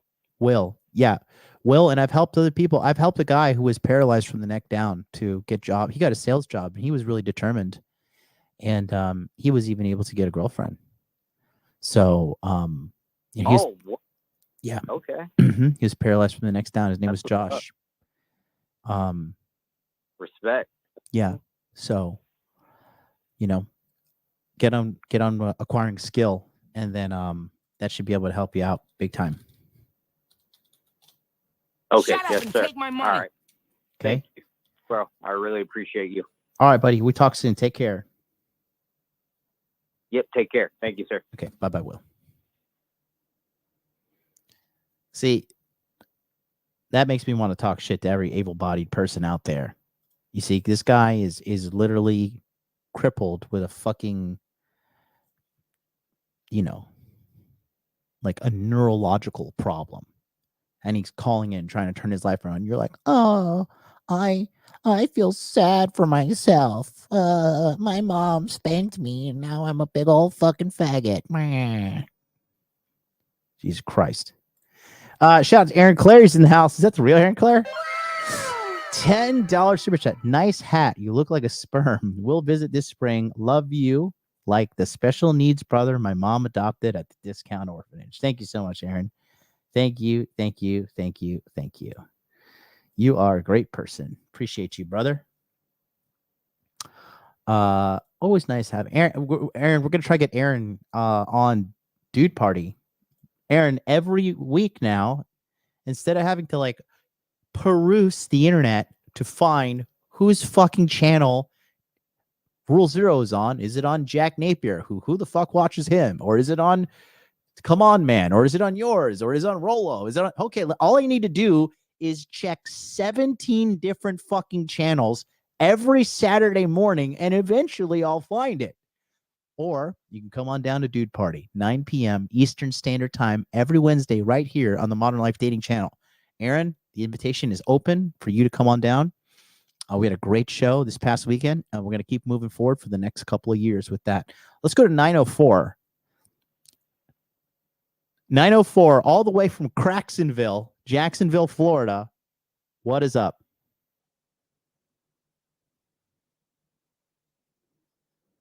Going one. Sorry about that. My friend's calling me. Can you hear me? I can hear you. Yeah, sorry. Somebody called me right as you called on me. Sorry about that. My name is Miguel, though. What's up, Miguel? Nothing much, man. I was just calling in. It's funny that you made that video recently about Miami. I'm 20 years old. I make about $105K a year. I work in remote sales. So I was like, let me come down to Miami just to see what it's like for a little bit. Don't go to Miami. Whores. Not what it was out to be. Whores. Whores and hood rats. Hood rats and whores. That's what you find in Miami. Yeah, it's like Jacksonville, but more dense. That's pretty much how I've. If anything's like Jacksonville, run. You're not wrong. You're not wrong. That being said, I didn't want to take up too much of your time. Considering my sort of work being remote work, right, and being in, making a good amount of money for my age. Yes. It still feels like shit's difficult.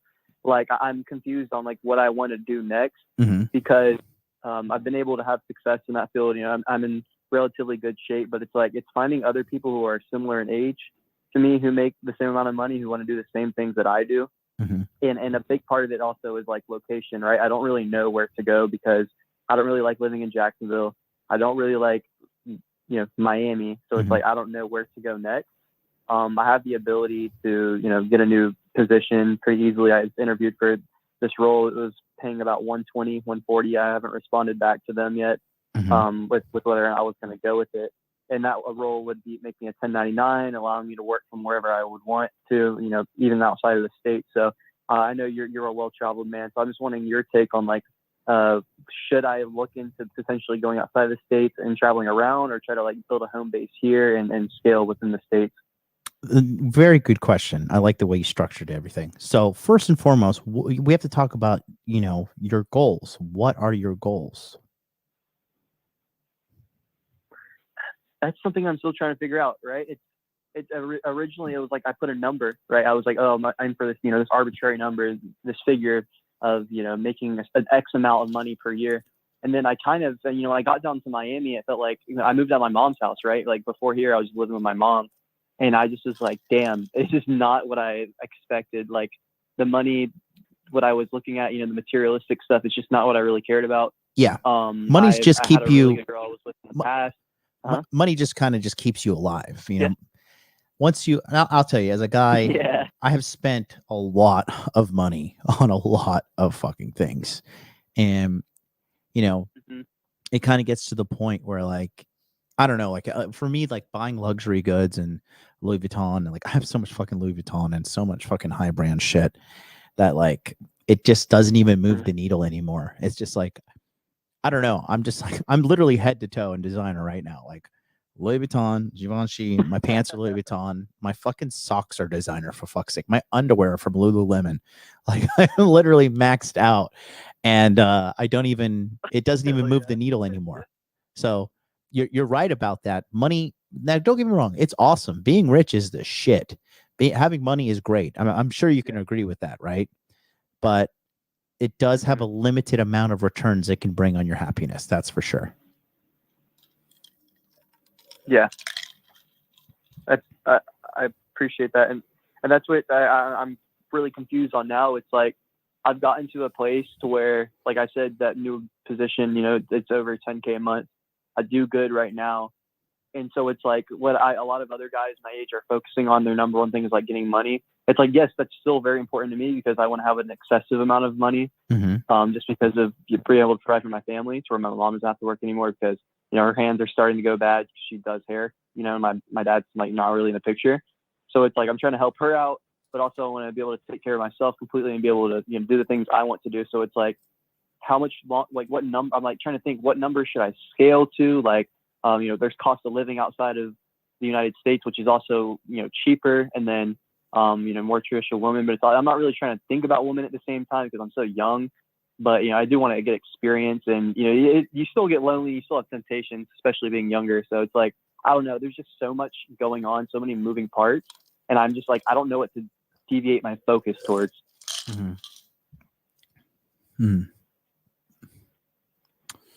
Well, I think it all goes back out to knowing concretely what you want. Okay. So do you want to leave? Do you want to leave Jacksonville? I feel like in order to become, you know, to gain more experience and to become the person I could potentially be, I feel like I would need to get outside of my bubble. The only thing that kind of keeps me to Jacksonville is the sense of comfort. You know, my family and my friends are there. And it's like I hated it when I was there, but I don't know if it was because I was living with my mom or because of the city itself. It kind of felt like a both thing. But I'm really attracted to the idea of trying out other places, but I don't know if I'm just having shiny object syndrome. No, just don't discredit your own discernment. Okay. If you want to get out there and look around and find better places to live, then do it. Like, you have to trust your instincts. If you want to get out, you want to get out. And Jacksonville, I've been to Jacksonville, bro. Jacksonville is a shithole. Jacksonville is like a fucking fully HIV infested shithole, and you shouldn't be living there. The only thing keeping people around in Jacksonville is probably the low cost of living. That's it. I mean, for fuck's sake, you know, they call it Cracksonville. Yeah, it's pretty bad, and it's the only benefit as well is it's just saying, oh, it's really good for real estate going forward, but I'm just like, I don't really care about that. It's not really like something I care to do. Is right. Sit there and invest in some place. It's not really giving me anything out other than some money. Yeah, and there's really like, so you want to stay in there and just be miserable and have a real estate portfolio? Now when you frame it like that, it sounds pretty idiotic. Yeah. You know, so you need to start traveling. You need to start traveling. You start, you know, thinking about what you want in life. You know, how long have you been watching my content? I've been watching like in the entire red pill space since the beginning of the year. I mean, starting out this year, I was broke as fuck, and I was like porn addicts and had horrible relationships, and then I just kind of like stumbled upon internet money, and then I found out like, oh shit, this is like really easy if you just try hard. So watching your guys' content, kind of like trying to morph the mindset and just become, you know, better, definitely has helped a lot. So I've been watching you honestly since the beginning of this year because I was watching a shit ton of Fresh and Fit, and you'd been on their page quite a bit. So then every guest that I see on there, I'm going to dive into their content. And then I saw you, a lot of your Passport Bro. You have that channel. I forgot the other gentleman's name, but I've watched a fuck ton of that content as well because it's, you know, it made the idea of leaving the States very attractive. Yeah. Well, I think the biggest thing is this, right? You know you want to get out, but you're not taking action. And if you're not taking action, you can't receive new data to understand what you want, right? You're stuck in this inaction point. You have to take action to get out of this like endless loop that you're in, which is like, I don't like where I am, but where do I go? So I don't do anything, but I don't like where I am, but where do I go? But I'm not going to do anything. And then next thing you know, you're going to wake up, you can be 35. That would be fucked. Yeah. And dude, the time flies, man. It totally flies. How old are you? I'm 20. 20? Yeah, I just turned 20 in October. And you're making 6 figures? Yeah, I'm at 105K right now, but I've gotten opportunities for like 140. I just haven't accepted it because the manager, like, I wasn't really rocking with him. How did you pull that off? like I was saying, remote sales, I just started digging into it, and I tried really hard. I just put in a lot of time on LinkedIn. I was working at a golf course, and I would like sit on the picker and just watch y'all's content all day, and then I would watch like informational content about how to make money online. And then I found a tech sales course. I bought it. I just studied it. I just got on LinkedIn and just started networking. And then I kind of just stumbled my way into a company. I work at a Fortune 500 company, so that's why my pay is pretty high for entry level. And it was a new team, so I kind of got lucky, but just put myself in that opportunity. And now it's like, they're talking about I'm next in line to become a manager at the end of not the end of Q4 this year, but end of Q1, beginning of next year. I'm not really sure how fond I am of that idea, because another reason with that is because corporate, it's like you have location, you're kind of stuck in a certain location, versus these other freelance sales roles. I have the 1099 and I'm able to live wherever I want. So that was the reason I was looking at pivoting as well. Well, listen, you're doing phenomenal in life, first of all. Okay. Absolutely phenomenal. I appreciate that. I mean, that's really good. What I would tell you is either you're gonna need help. So you can either jump into the Masculine Empowerment Network, and we can kind of, what we'll do is, like, with all these presentations and stuff, we just kind of like present a series of data for guys, and then you can kind of broaden your perspectives and understand like what is actually out there for you, especially if you're I'm not gonna say this in a bad way, but your shit sounds too good to be true. But if you really are making 6 figures and you're 20 years old, I mean, you are light years ahead of the population. And then that's just a testimony to your greatness. You know what I mean? So that's really, really, really good, buddy. And that being said, go ahead. Oh, I was just going to say, I completely understand the skepticism. My family didn't even believe it at first until they saw like the money coming in, and it's like, I don't know, the internet, like, it just made money too easy. But I don't know, and I got a really lucky opportunity. That's all it is. It's no luck. This is opportunity popped up. I don't believe in luck, man. I don't believe in luck. If you pushed it hard to make it happen, you made it happen, bro. It's no fucking luck involved. Okay. I appreciate that.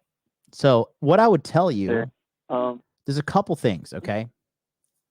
I'll give you 3 options, okay? You can work directly with me if you want to work directly with me, okay? You could get on my group coaching, which is on my website, the monthly coaching, or you can join the Masculine Empowerment Network, and we could have like a relationship that goes all the way to April 1st. But ultimately, I would say definitely get out of your parents' house, because parents have a way of fagging you up, unintentionally, but they do. Okay. Yeah. My mom definitely, like, I was definitely like, that's why I came to Miami as well. I just wanted to get the fuck out of my mom's house. And then I realized, like, I don't like this shit. Like, I'm not a degenerate. So it's like, I just sit in my room all day and like study, and then I hang out with my friends. So I don't really like the clubbing scene, and that's kind of the point of Miami, right? Yeah. So I don't really like it. Dude, that's another thing. Clubbing is gay. Miami's gay. It's all gay. It's all fake and gay. They're all fake. They don't have no money. They're all you're doing light years better. Okay, light years better than the average fucking dickhead in Miami. Okay.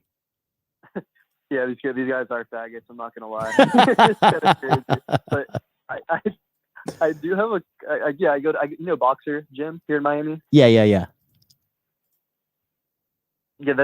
I joined that gym, and I've been able to Brandon Carter and all them go there. I would want to see the GOAT King Keto. I haven't met him yet, but I know he goes to the gym, and then I've talked to a few guys in there, and that's really cool. That's like the coolest part of Miami, is just meeting the people. but it's not enough for me to want to stay here. And then also I have a question in regards to your program. I've already spent 5 figures on like online coaching and mentorships. That's why I've kind of been able to scale so fast in just this year alone. I'll definitely be interested. I'm familiar with spending money on this shit. It's always a great return on investment. Is there a way I can contact you? I don't want to take up too much of your time here outside of this call to just discuss about what the direct coaching would go over, because that's definitely something I'm always interested in, and just building out the knowledge online. So yeah, well, if you're serious with working with me with the one-on-one, it's a 12-week thing that we work on one-on-one with, and given your experience, like I can help you make even more money. I can help you redirect where you want to go. If you want to travel abroad, if you want to live abroad, whatever you want to do, if you want to maximize your career down the road to get yourself up to, multiple like higher level six-figure jobs down the road, all that's available and more. You got to go to highincomealpha.com, and fill out the application, and then book a call to talk to me. okay, I'll definitely look into this here, and then I know you have your program here. Yeah. Masculine Power Network. All right. Yeah. Sweet. Yeah. I see that much. All right. But if you go to High Income Alpha and you fill out the application and book a call, we sit down and we talk one-on-one on Zoom like this. Just make sure you show up on a computer, not your fucking phone while you're driving, 85 miles an hour down the road. Yeah, no, I'm not a dipshit. I got you. Yeah. That's always funny. When I talk with clients and they're on their phone, it's just fucking crazy. Anyways, I can understand that. So what I know I'll probably talk with you more outside of here, but I just want to know, what do you think is the next step? I'm here. I'm kind of like stuck in Miami. I'm fucking in Brickell right now until the end of the month.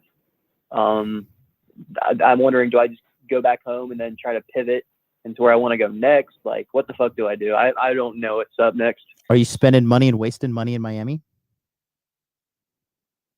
I mean, only on rent, and like I eat Chipotle every day because I'm not cooking. Fuck that. Mm-hmm. Okay. So then I would go back home. If you're not happy being there, right? At all. then get out, because you're paying money to be miserable. Why would you do that? Yeah, you're right. Got a cool view though. That's about it. Yeah, but I mean, does that really was that worth the cost? Definitely not. That was the thing too. It was like the opportunity. My whole thought process was like, the opportunity cost of not being in a populated dense city. Networking, meeting people. And then I just kind of remembered, like, you make money online and you've been able to kind of scale just networking online. You don't necessarily need to be in a place that makes you kind of miserable to meet people. So that's why it's like now the opportunity cost is like another way. So here's the thing. Networking, you're not rich enough for networking to matter yet. When people are like, I need to network, like, no, you don't. You need to make more money. If I were you, my top, not just this is what other people like tell me, like, networking is highly overrated unless you have some serious fucking leverage you can bring to the table. Like, you have assets, you have connections, you can make money. And I'm not talking like, oh, I made a couple $100 networking. Like, shut the fuck up. Okay. I'm talking like 5-figure, 6-figure deals. All right. That's when networking is worth it. Other than that, you need to be raising your value. So if I were you, I would be maximizing my income. So, we can talk. We'll talk more one-on-one. Just what's the easiest way? Just book the fucking. Go to highincomealpha.com. Fill out the application. It takes like 3 minutes, and it asks you concrete questions in there. That way, we can skip all the bullshit and we get right to the fucking nuts and bolts of it when we get on the call. Sweet. I see it right here on the type form application I think I'm looking at right now. Correct.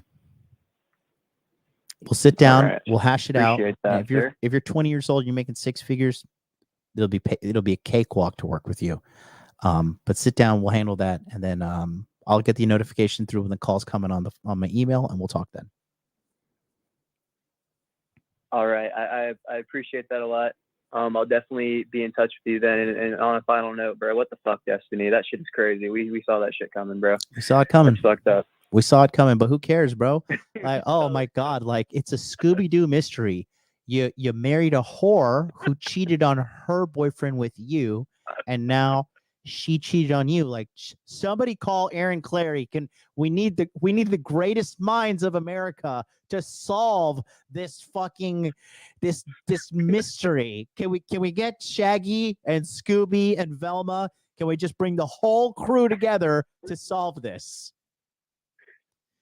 Jesus. Shit is crazy, bro. That blue pill shit is so gay. Yeah. Anyways, I'm not gonna take up too much of your time. I'll go ahead and solve this for him and then get up with you then. All right, buddy. Take care. Peace out. All right. Thank you. Have a great night. Yeah. That's good. That kid's a winner. I like that kid a lot. Good stuff, man. Very, very, very good. All right, guys. We got callers left. We have 626. Yeah, there's 12 minutes left for you to get on the phone line, and I'm going to answer every single caller. 626, you're up next. You've been holding. Then we have 760, then 360, and then 740. You now have 12 minutes to call and get on the fucking line. Okay, do it. And then right after this, I'm going live, and I'm going to be doing after hours because my good friend King Dre is on the Fresh and Fit podcast doing the after hour show. I love King Dre. Life-changing individual, great human being, very mature and wise man. We're going to go over there. He's going to be speaking at the Masculine Empowerment Network, most likely. But yeah, and until then, we are launching Body Language Mastery 4.0 on December 28th. Don't miss it. Take a quick look here, and I'll be right back.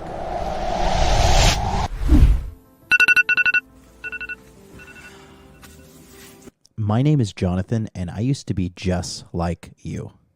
I was just an average guy that wanted to date a few nice women so I could find what I liked and just move on with my life. I numbed myself with distractions so I could ease the pain, but in reality, it really never went away. Without any help, it's just not that easy. And even like you, I looked for answers online, but the results were hard to find. If you sun your balls, there is a study. It's an older... And a 3-pack for $29.95. Famous Bad Boy Series Bond 2. Ladies find this pleasing. You're broke! You're fucking poor! I didn't want to take sides in some stupid online argument. I wanted results, and after years of failure, I found the one secret thing that changed it all. Welcome aboard. After learning this skill, my eyes were open to a whole new secret world that only a few people will ever see. I went from having no confidence to having pure, undeniable proof that I could find women anywhere in the world that were totally into me. So of course, naturally, I became more confident. I went from a confused and lonely guy to a man with so many options that I literally cannot date them all.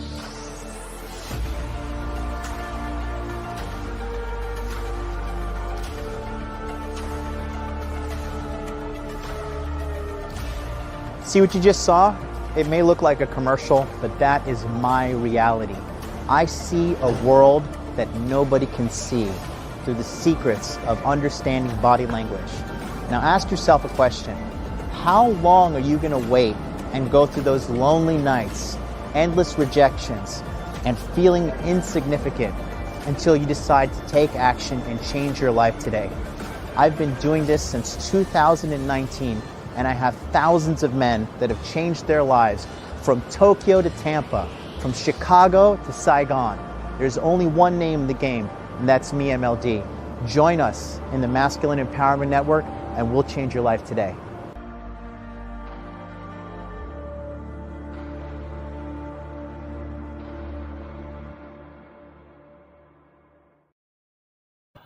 Scan the QR code.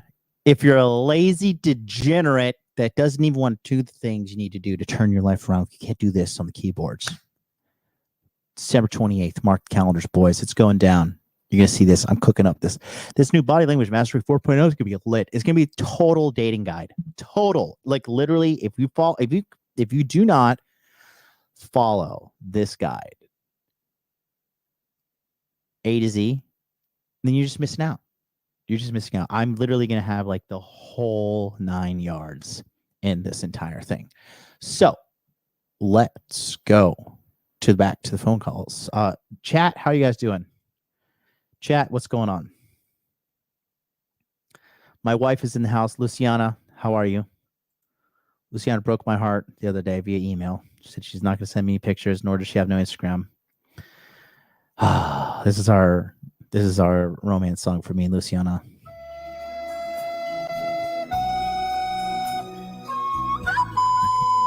That's what went through my head when I heard that. Oh, Luciana, you broke my heart. You dirty girl. Let's go to 626. You're on the air. What's up? Hey, John, how are you? I'm good. What's up? So, I'm a 25-year-old. I'm in California, Los Angeles area, and I'm not making very much money. I'd say very little right now, actually. I'm trying to get another job, so I'm working like 3 days a week, not very much, making very much, but I'm applying for like some full-time stuff, so I'll be working 2 jobs, and I have some prospects, but I'm not very active socially or romantically, and I haven't been for like since high school, basically. Mm-hmm. And I kind of understand the ideas about game. Like I understand hot and cold and some of the things like girls are attracted to, but I'm not talking to girls, and I'm also not putting myself in like a position to talk to girls because I don't really have any friends, so I'm just kind of like, I just basically go to the gym and work and stay at home. Mm-hmm. That's basically all I do. Work 3 days a week, like, right? Work 3 days a week. Yeah, I was working like 6 to 7 days a week, but I got fired from my job, my second job. So I'm working on getting another job, and hopefully I'll be making that happen soon. I have a few interviews, but What did you hold on? But I understand. What did you get fired for? So it was like a delivery job, and I had a dumbass accident that I made a silly mistake. Okay. And so what are you doing these other 4 days of the week that you're not working? Yeah. I'm pretty regular with the gym. I used to be like a skinny fat kid, and I've working out for like a year now. So I've been improving my body, but besides that, like I've just job applications and not a whole lot else, you know. Well, you live at home with mommy and daddy?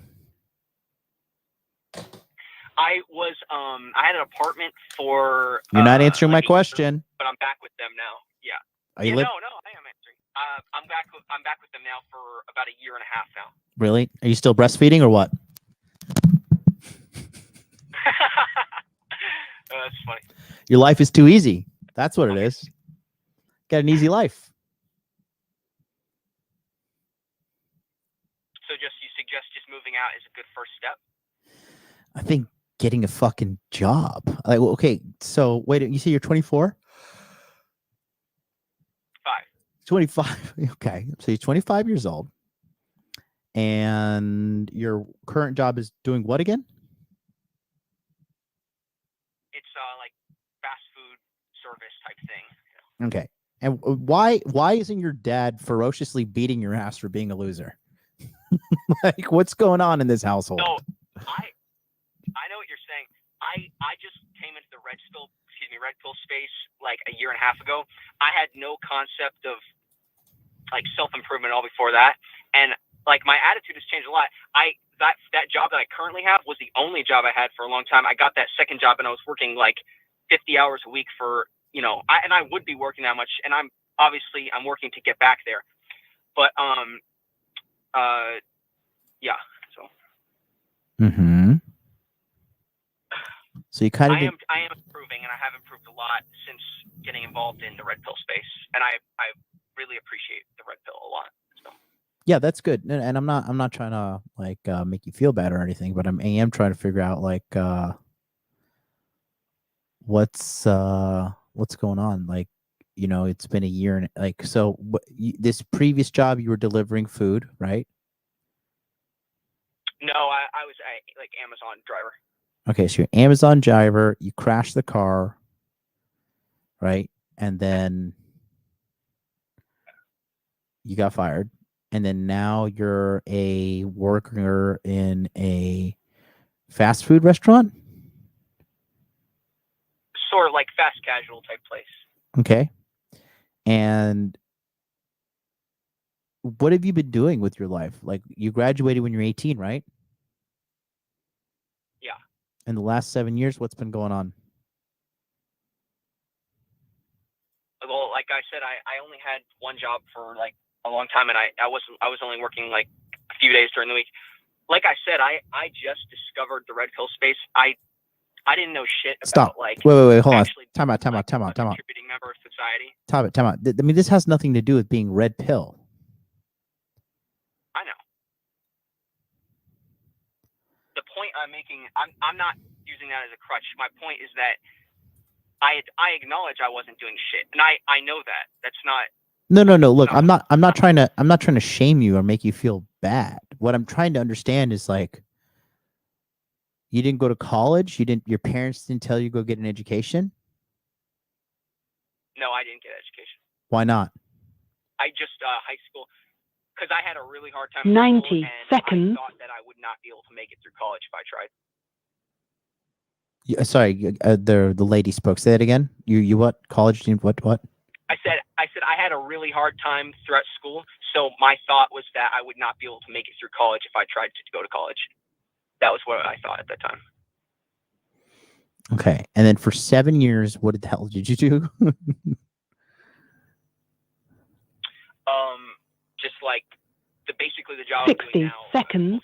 stuff like that mostly. And then I recently got that driver job, but I don't have that anymore right now. But I am applying, and I have I'll probably be working 2 jobs again soon. So. Okay, and so now what's your big game plan?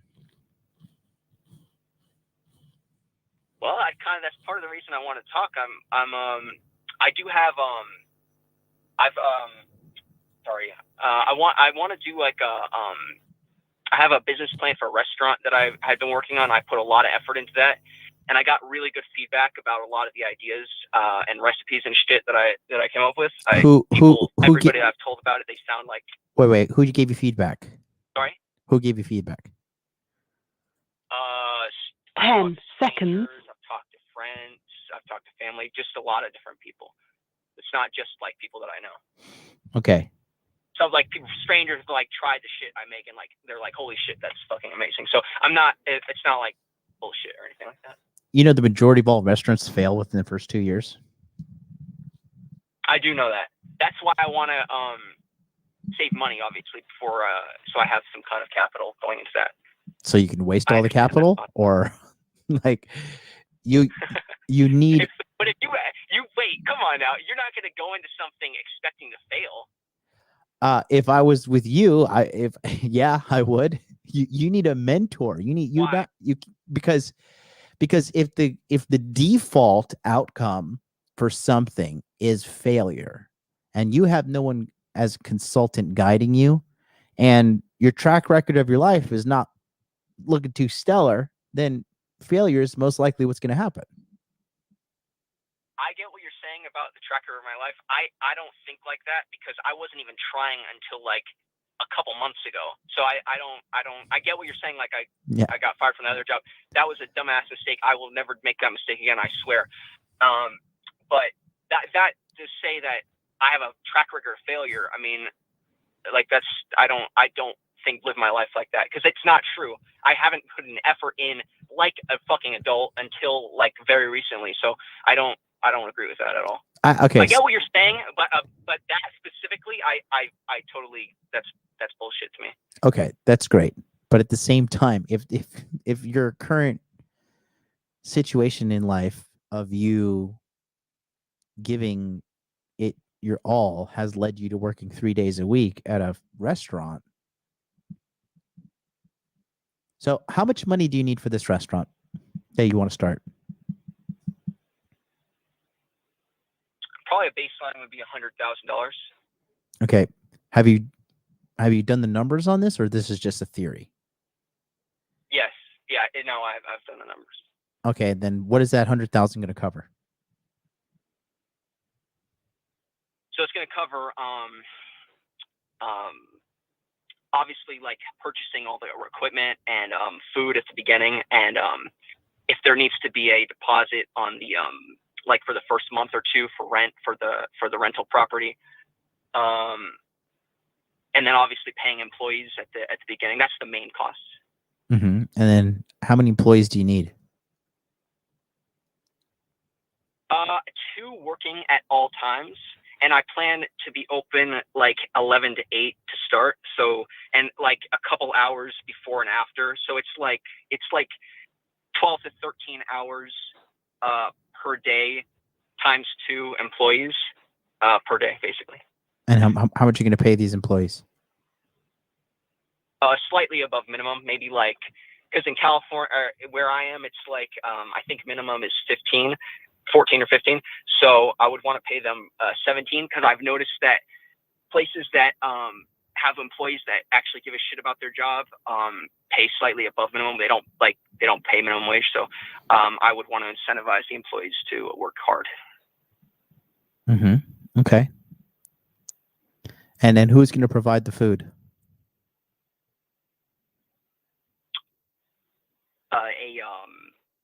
Food distributor.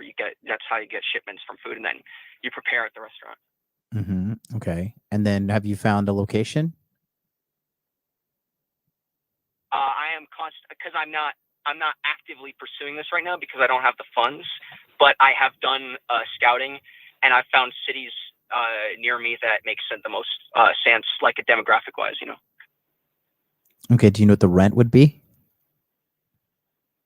See, I have seen those numbers. Yes, depending, it's obviously very different on depending from location to location now. Okay. And then are these places furnished, or do you have to refurnish it? Do you have to do some renovations? What's the deal on that? Yeah, ideally. So the best one, there's 2 options. Have you heard of a food hall? No. So it's sort of like a food court at a mall, but it's kind of popping off right now. It's the last 2 years they've been doing this type of thing in like LA area, where they have like these big, basically food malls essentially, where they have like a bunch of different locations inside. Mm-hmm. Those are, I like the idea of that, but you have to get on like a waiting list for that type of shit. So it could be difficult. The other option is finding a place that is like good square footage, and then just hopefully like the interior is you have to find something that where the interior from the previous owner matches the layout. And basically the only thing I would need to do if the interior matched would just be a repaint, which would be very inexpensive, especially if I did it myself. Assuming so this helps. exists. It does. Yes. Have you seen it? I've found several places like this over time. Have you seen the place? Say again? Like in person? Yes. Or what? I've done a couple tours. I have seen I not from a tour, but I have gone to the location and like scoped it out, and it's like, okay, yeah, that works for what I'm looking for. All right, Danny Svilar is on the line, and he says he's 307. He owns a restaurant, and he wants to give you a wake up call. I'm just kind of letting you talk, Danny. We're gonna bring you right on after this. We're gonna let you cut line.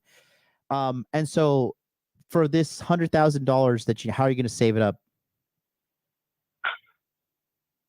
Well, my plan was to obviously get more work, and then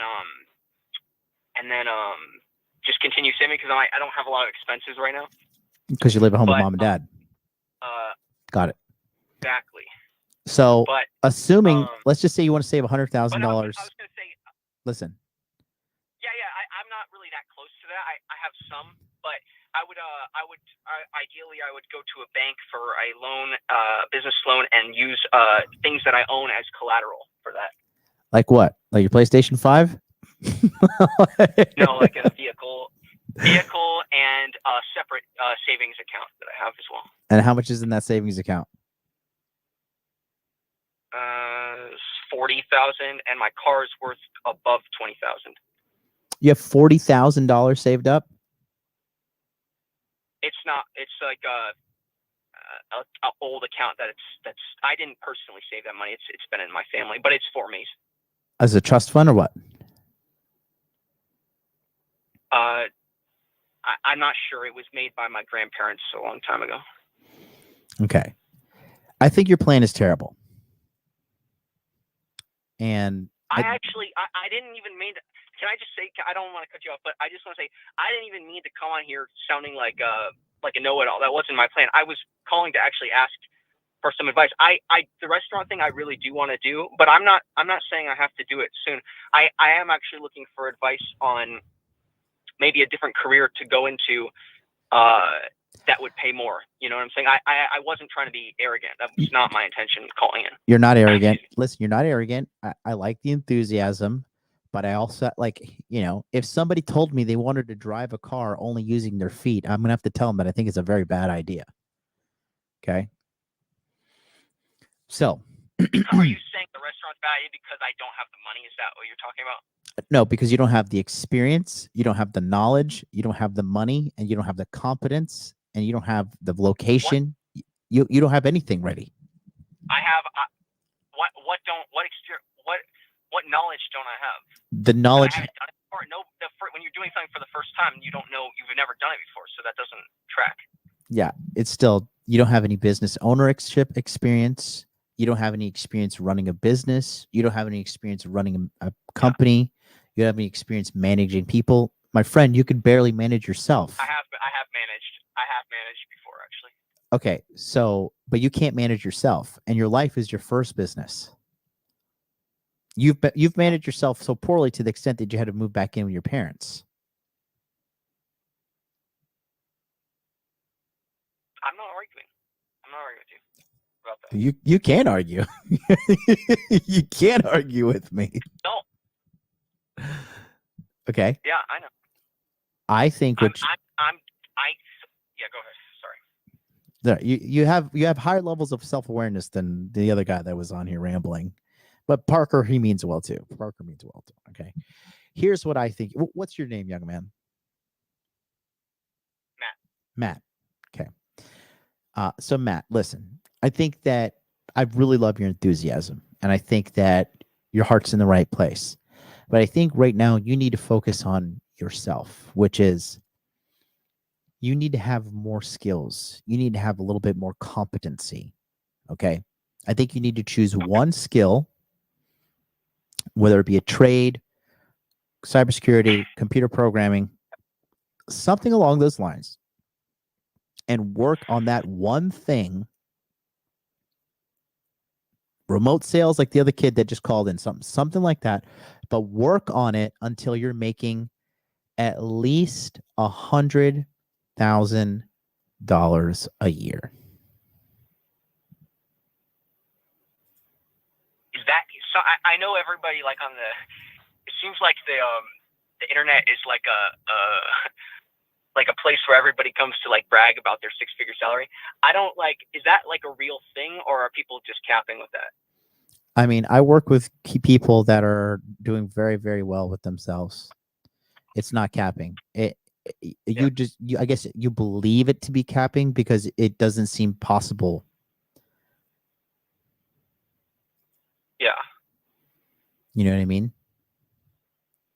Yeah. No, I wasn't trying to make a statement. I was asking. No, dude, you're totally cool, buddy. You're totally cool. Okay. So sorry. Yeah. You're all right. You're okay. But what I will say is that I think that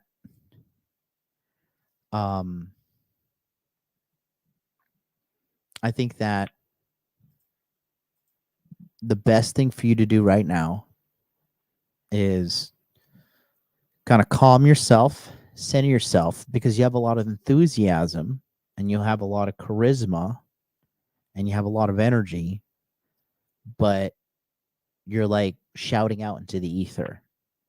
And your plan, I know you think it may be good, but I'm telling you, as a guy who owns a business, who has made millions of dollars, I have a level of business intelligence that you don't even know you don't have. And I can clearly see that this is an awful plan. And it's not because you're an awful person. It's just because you're inexperienced. Okay? That's it. Just out of curiosity, what?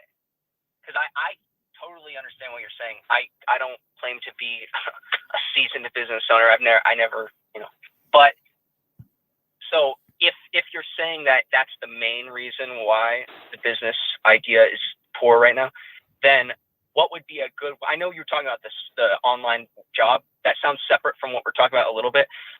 What would be, in your opinion, the best way to gain business ownership experience prior to opening a restaurant?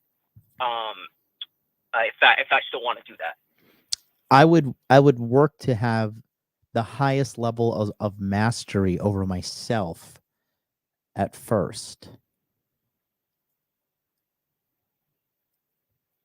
are you saying I don't have mastery over myself because I'm a poor person right now? Yes.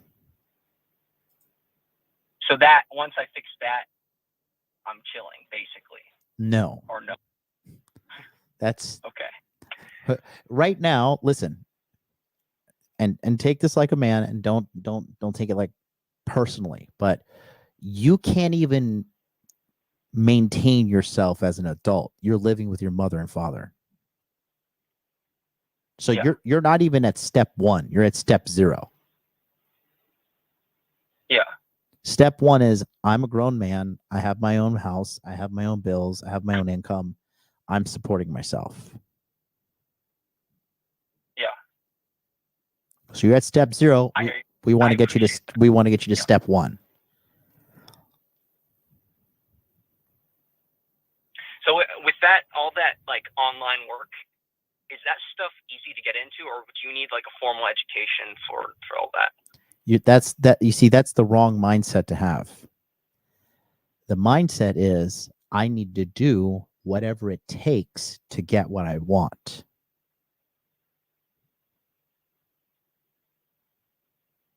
Okay.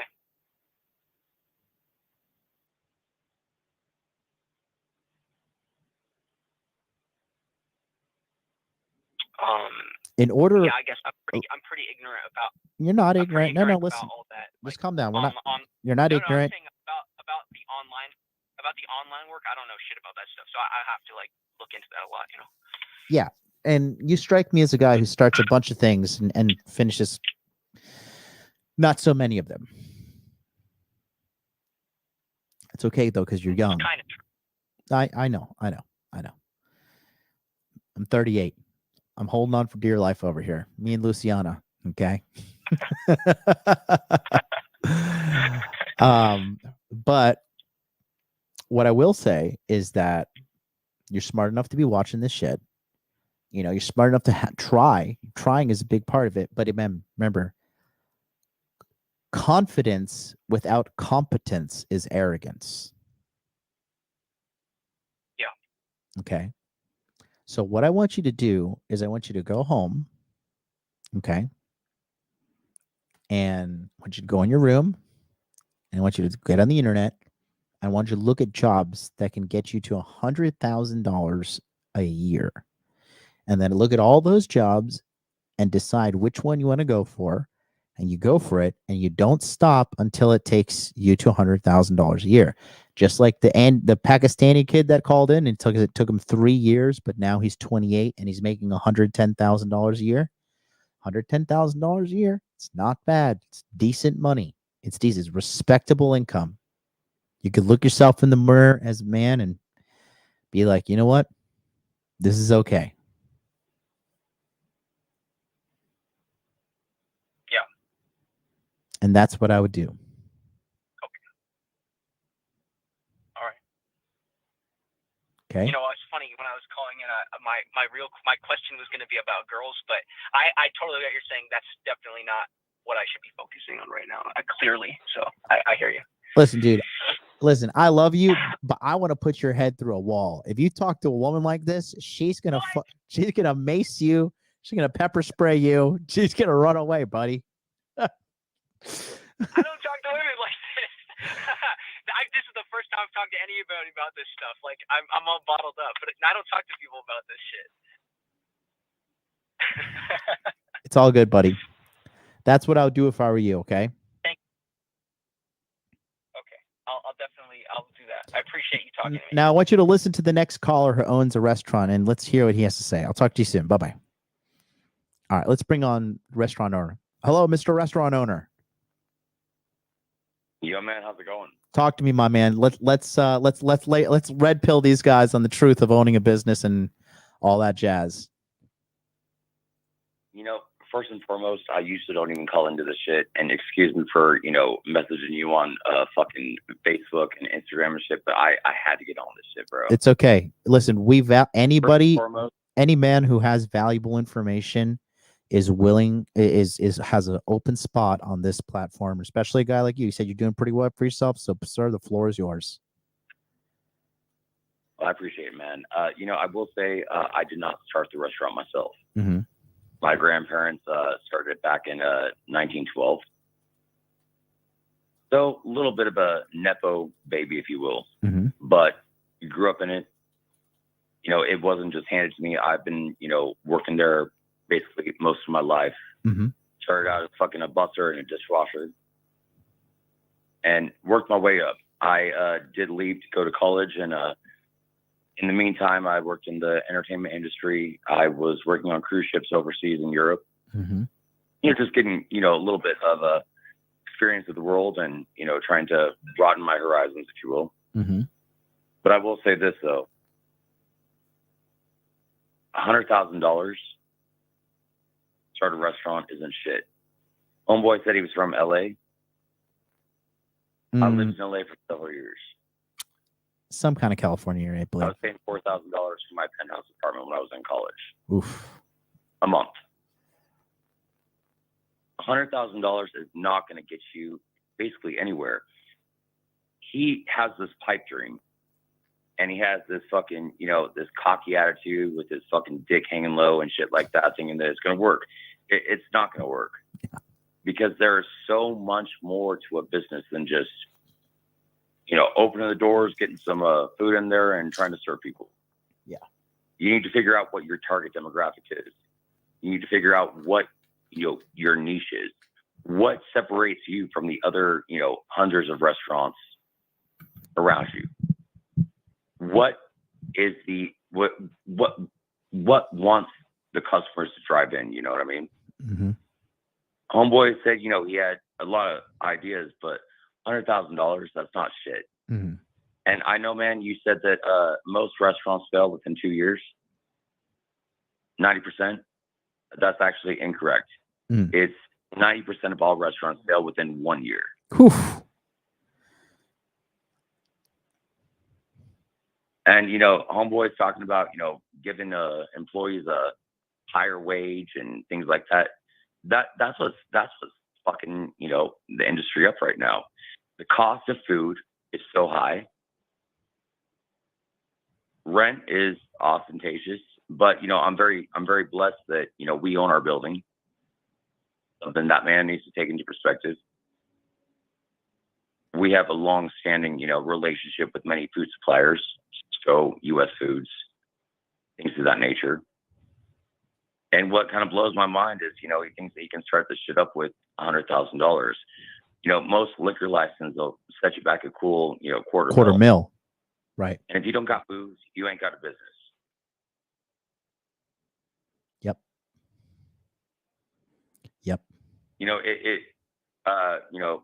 A restaurant for many is a pipe dream. And they think that it's so fucking easy. I'm there 7 days a week. Usually from the morning until the fucking night, man. Yep. It is not an easy industry to get into. Yep. And if you're, so gung-ho and cocky about, doing this shit, go and work in the restaurant field. But don't try to be cocky and, be a mandarin. Start at the motherfucking bottom. gain that respect, build yourself up. I mean, unfortunately, it's a dog-eat-dog world in the restaurant industry. I personally don't have competitors because, I mean, my establishment is the only high-end steakhouse within 100 miles. Nice. So that wipes the competition out the way completely. But on top of that, you know, we have different assets. We're an incorporation. We have you know, CDs. We have jobs. We have different things that we put our money into, and a lot of the income, well, most of the income, we put right back into the business. Right. And that's longevity. Homeboy is just thinking about now, not the future. Yeah. And if you're not thinking about the future, then how the fuck are you going to run a restaurant? Yeah, exactly. Yeah. And that's why, you know, I drive a Porsche and I carry my Chihuahua in a fucking $10,000 Hermes Birkin bag. Pimping. I like it. Yeah. How old are you, brother? I'm 29. Good man. Living the dream, baby. Living the dream. But yeah. I am living the dream, man. And, you know, the great thing is, though, is that I have a prosperative future. Mm-hmm. And I have a great outlook on my life, my country. And I know that, you know, that shit's a little bit crazy right now with the current administration. Mm-hmm. But I will say that Republican fucking ways benefit businesses. Yep. Republican ways benefit families. Republican ways benefit the United States of America. Everybody. Yeah. Does. And currently where we're at right now, it's pretty scary, especially with the cost of goods rising. You know, we've had to raise our menu prices a couple times. Meat is out of control because it's a steakhouse. Well, do you go from Cisco or what? I mean, I'm sorry. You order from Cisco, or who do you order from?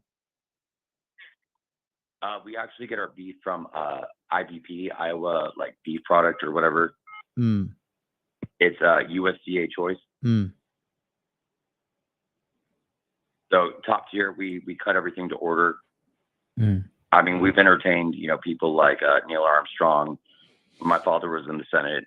His friend was John F. Kennedy, and he ate there. My father's protege, Dick Cheney, Phyllis Diller. The list goes on and on. Wilford Brimley, Dob Reedus, kind of shit like that. But you know, although this was kind of handed to me, I worked my ass off for this, man. Yeah. I don't think a lot of these young gentlemen, I don't think they realize how much work is involved with owning your own business.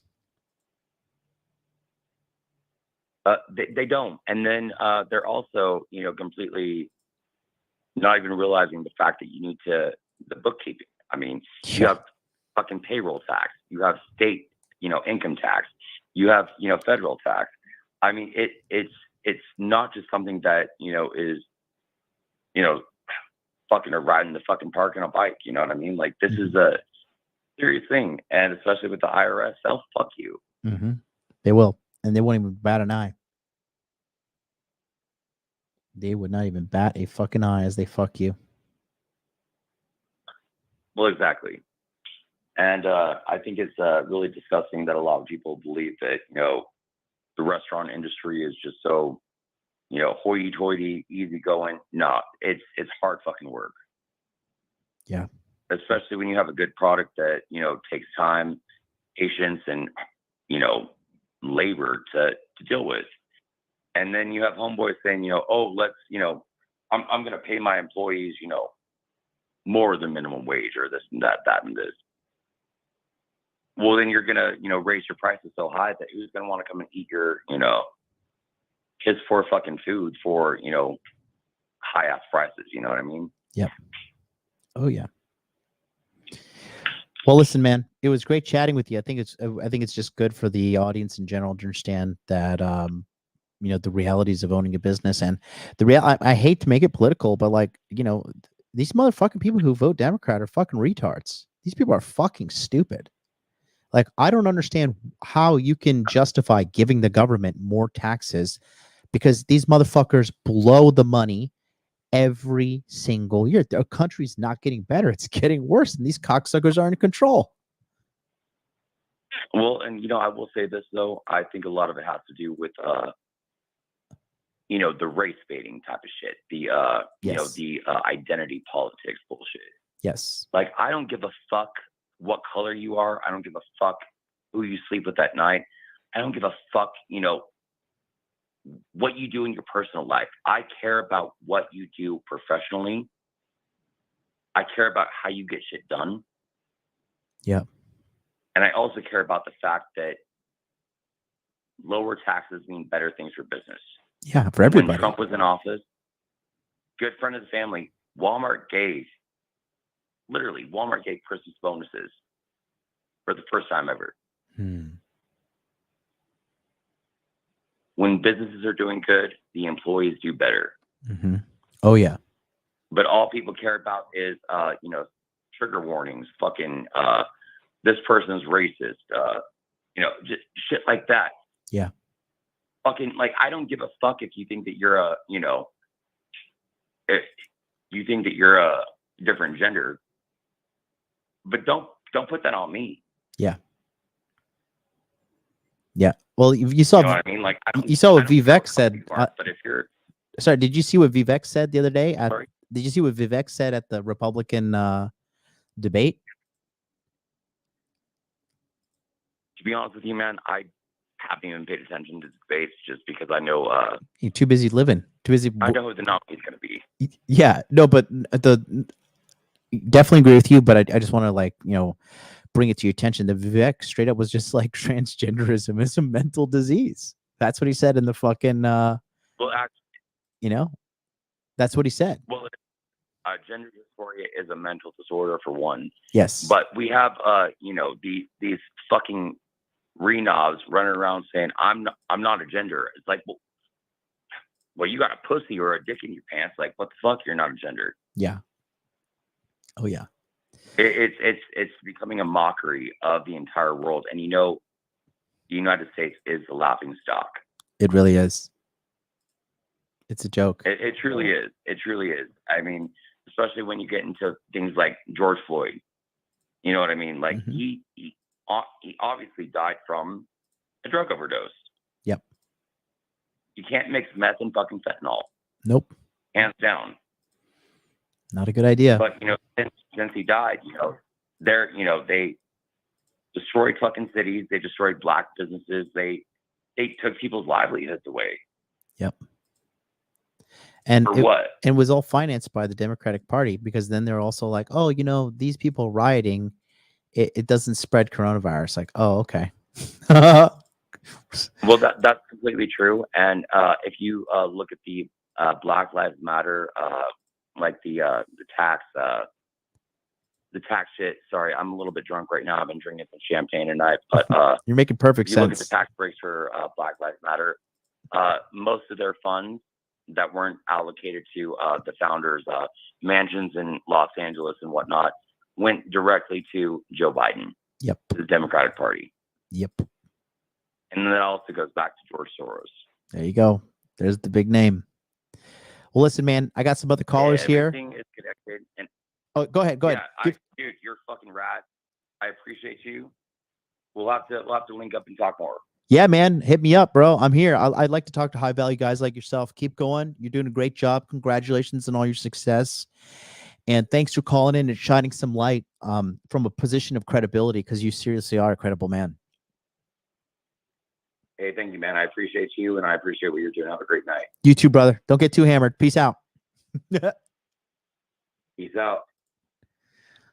All right. Yeah, like I said, look, and look, I want to be kind of very clear with everybody. Like, look, I get it that you have these dreams and you have these aspirations and you want to do these things, and it's great. We need strong-willed young men like you guys who want to do big things. And Just because we tell you that you have a bad plan, don't get mad at us.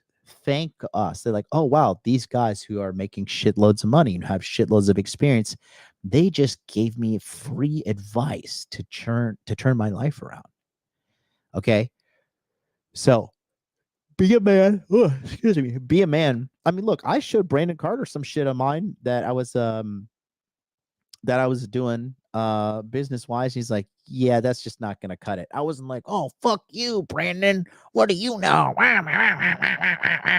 You know, and it's just like, no. Does not work like that. And did you guys notice too, okay, that you see when the gentleman just called in right now and he was talking about his levels of expertise and stuff, right? And he was talking about his levels of, understanding the restaurant industry and understanding everything, right?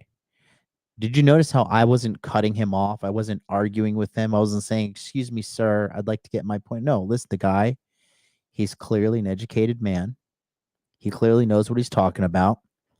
And who am I to cut this man off and to potentially, try to tell him something about his level of expertise? I let him take the floor and I let him speak his piece. And, you guys got to know. And that's why you suck with women too. It's because you're fucking socially retarded. You don't understand social cues. You don't understand how to have a conversation. And women naturally have these super high levels of social acuity that you guys don't. And women have it because they're forced to play the game because men are hitting on these women all the time, especially if they're good looking. Okay. So that's a big part of your development that you're going to have to handle, because if you don't handle it, then you're just going to be like all these other socially retarded guys out there. So, pardon me. Oof, 2.5 hours. I'm supposed to do the Fresh and Fit companion broadcast, but I don't even know if I'll have time because it's. Let me see. Are they still going? I wanted to do it too, man. King Dre's my buddy. They've been going for an hour and a half. They might be going longer. Let's see. I'm starting to get a little tired, but that doesn't stop me from getting done what needs to get done. So 360 is next. And then 740 is after him. Oh, wait. Somebody just hung up. Hold on. Okay. 360 is next, then 740, then 682, and then 760. So, yeah, time to pop a caffeine pill, my guy. I already popped one. I'm one deep. Oh, but it's just the calls, when I do these calls, it's emotionally draining too when I have to argue with these young arrogant shitheads, and you guys got to take that on the chin like men. Okay, man, a lot of you guys wouldn't fucking fly in Asia, where if you step out of line with your superior, they beat you down with fucking hardcore truth real quick. But let's rock it and roll it, baby. Let's go to 360. 360. What's up? Hey, can you hear me? I can. Can you hear me? Yes. Hey, my name's Tor, 34. I was a welder for 10 years, and recently I've switched to plumbing. Nice. And you had a plumber on a few weeks back who was just starting to get into it, and he was popping off about owning his own business. Mm-hmm. And I know this entrepreneurship is very common, mm-hmm. but it kind of made my blood boil because he... I think it's better to have a mindset of proving yourself as an apprentice. Mm-hmm. Yes. And I think that it's kind of foolish it's okay to have the entrepreneurial, goals, but I wouldn't even mention that stuff in the workforce, because if I'm working around guys with 10, 20 years experience, they don't want to hear that shit, and your job is to to learn from the masters of a trade. Correct. And there's a huge disparity between what trades pay. This is something that so often when people are like, well, that's just a stepping stone. I'll just be a welder for a little bit and then, get on to something else. It's like, well, these are the jobs that people do, and you can make great money as a tradesman. But I personally recommend like infrastructure trades, like plumber, electrician, trades where the journeyman status is highly valued. As a welder, it's almost like you're always a freelancer. And I found that in the welding trade, if you don't chase after your certifications and be a bit of a negotiator, be able to change jobs, you can really get stuck not making a lot of money for your effort. So I'm a huge proponent of like the plumbing trade, electrician trade. Yeah. And I know you preach the gospel on building muscles, but I would also mention, just from being around other tradesmen, stretch as well, because there's a lot of guys that get up there, crawling under houses, doing this stuff, and their back is jacked up. They're drinking. Yep. And it's kind of a bad situation. So yeah, I tell them I'm- often. I routine say, is- if you get, because look, when you get into the trades, Tor, right? You know that all these people, a lot of these guys in the trades, they're addicted to drugs, they're addicted to alcohol, they're all fucked up. Like, I just tell them, just stay sober, show up on time, because and look, if you've been doing this shit for 10 years, the motherfuckers just don't show up for work sometimes. Like, where's Bob? Like, no idea, and Bob just never comes back. Am I wrong? Tell the audience here. Another thing was one of the guys had he had multiple sclerosis. Sorry, I'm fucking that up. Injury. If that's the case, you need to make it your new goal to be an expert on that area. Like, my neck is jacked up from the weight of the welding hood on my head and leaning over. So I have every different tactic to stretch my neck and work it out and basically pamper that part of my body. And I think that's big, is that you need to do some research on whatever you have and make that a big priority. And then just one more thing on the one of the guys, he mentioned this approach anxiety with women. But he also said that he got laid 6 times. I'm kind of suspect on that. But for me, I invest in my small talk. I like going for walks regularly, and especially in the summer when it's nice out and there's a sunset, I make it my duty to small talk old ladies. Yeah. I small talk old ladies, kids, people with dogs. Hi, what kind of dog do you have? And I invest in that skill, because ultimately the interaction with the woman, it's got to start with that small talk. Yeah. And you don't want to talk to them any differently. You So- want to be able to talk to them just like anyone else. And Tor, thank you for all this valuable advice. Did you have a question you wanted me to answer, or because I want to get to these other callers as well? I didn't. Dude, I love your stuff. I lived in Sweden in college, and you're preaching the gospel. Thank you. I appreciate it. I just wanted to mention that about the trades. You're the man, Tor. You're the man. Thank you so much for calling in. And one thing I do, I tell the guys with welding, right? It's a quick job you can get into. You know what I mean? Like, it doesn't take that long to get into, and you could, if you play the game right. Like, how long would you say, conservatively speaking, could you get to 6 figures becoming a welder? Well, you got to get those certifications, and you have to be you got to either negotiate or be willing to change jobs. Welding is a job where it's not unheard of that you have a job for maybe a temporary job for 6 months, a year, 2 years. So your resume is going to be a couple jobs most likely. And if you're not making that raise, do the math on how much you need to make by the end of the year if you're going to be on the way to $100,000. So yeah, cool. Let's make the question simpler, just for simplicity's sake of the audience. Let's say a guy, no experience, day one. How long to him potentially being able to pull in $100,000 a year? Man, with welding, I know guys with 20 years experience that make 30 something an hour. So it's really, you have to use your leverage. You have to have the leverage to be able to quit the job and take another job based on your experience and your value. So But, hold mean, on. maybe, Hold on. I just want you to try again. Okay. So are you saying it's impossible to make six figures with welding?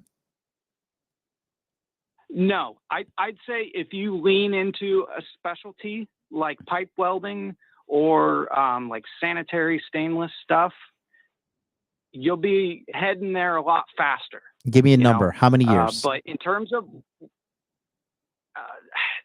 I mean, 5-6 years if you're aggressive with it. Yeah, it's not bad. And then, but getting up to like 70,000, 80,000, not that hard, right?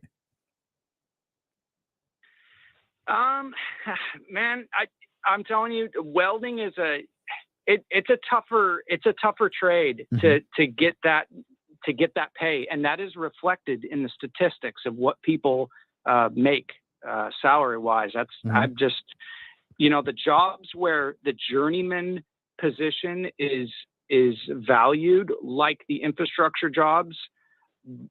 I mean, if you're a journeyman as an electrician, that is a gold standard. Yeah. Those guys they're starting off 50 an hour and above.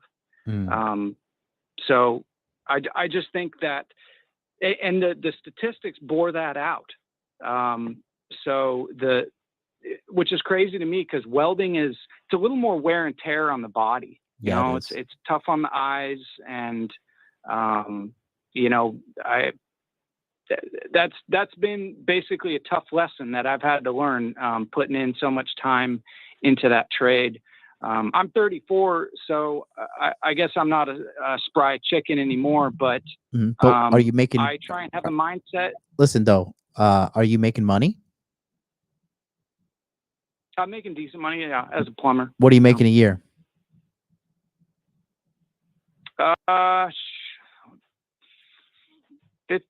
Somewhere around 50. And where are you located? I'm in the Puget Sound in Washington. Washington State? North of Seattle.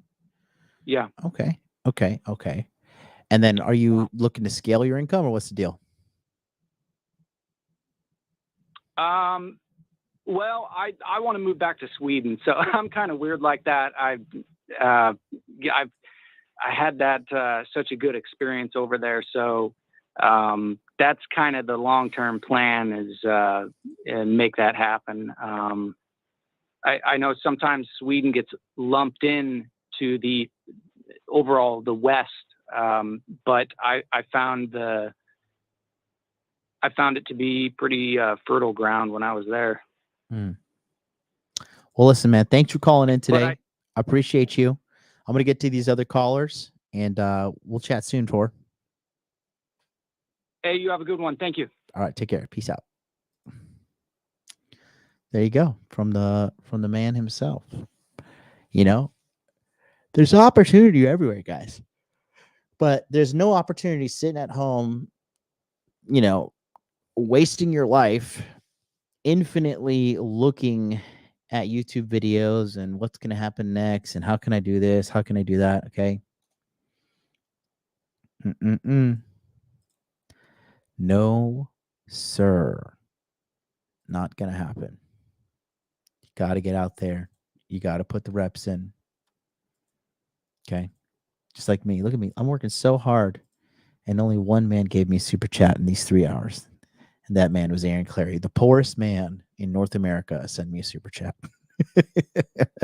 All right, let's go to 740. It's been holding for an hour. All right, 740. I'm going to knock it out for you, bro. What's going on? Yo, what's up, bro? Thank you for holding, man. I'm so sorry it took that long. It's okay, bro. My name is Valentino. Okay. I'm actually 21 years old, and I'm also a virgin. So this is the reason why I'm a virgin. Okay. Back in my adolescent years when I was a teenager, I was in and out of mental hospitals. I've been in mental hospitals 20 times when I was a teenager. I grew up in a single mother, overly religious household. It was a Jehovah's Witness religion. I went through trauma from that religion. Mm. My mom told me, girl, if she's not a Jehovah's Witness, she's basically a whore. Mm. But actually, like, I used that pain and suffering at the mental hospitals and all the pain and suffering from rejection when I was high school. I channeled that energy into bettering myself. I lost 60 pounds. Mm-hmm. I'm also working. I'm learning how to actually join the real world. Do you know what the real world is? Yeah, Andrew Tate's thing. Yeah, I'm actually learning learn sales, marketing, finance. I'm also learning how to do copywriting, building up a skill set. I'm also going to leverage my money to start the investment mentors such as you, Mm-hmm. and also we're going to use that money to start my start my energy drink company. Okay. Good, man. So Really? like, with the stuff I just told you, do you think I'm a loser? Definitely not a loser, bro. Nobody who sits on a Really? call to wait for nobody who I spoke today was a loser. None of you guys are losers. None of you guys at home are losers. Okay. If you're watching this kind of content and you want to do better in your life, you're already ahead of the majority of the population. So you're not you're not a loser at all, buddy. Not at all. No, 0%. So I also believe I can absolutely do anything I set my mind to. You got to have that self-belief. You got to back up that belief. You got to walk it. You got to talk it. Then you got to walk it. Yes. Mm-hmm.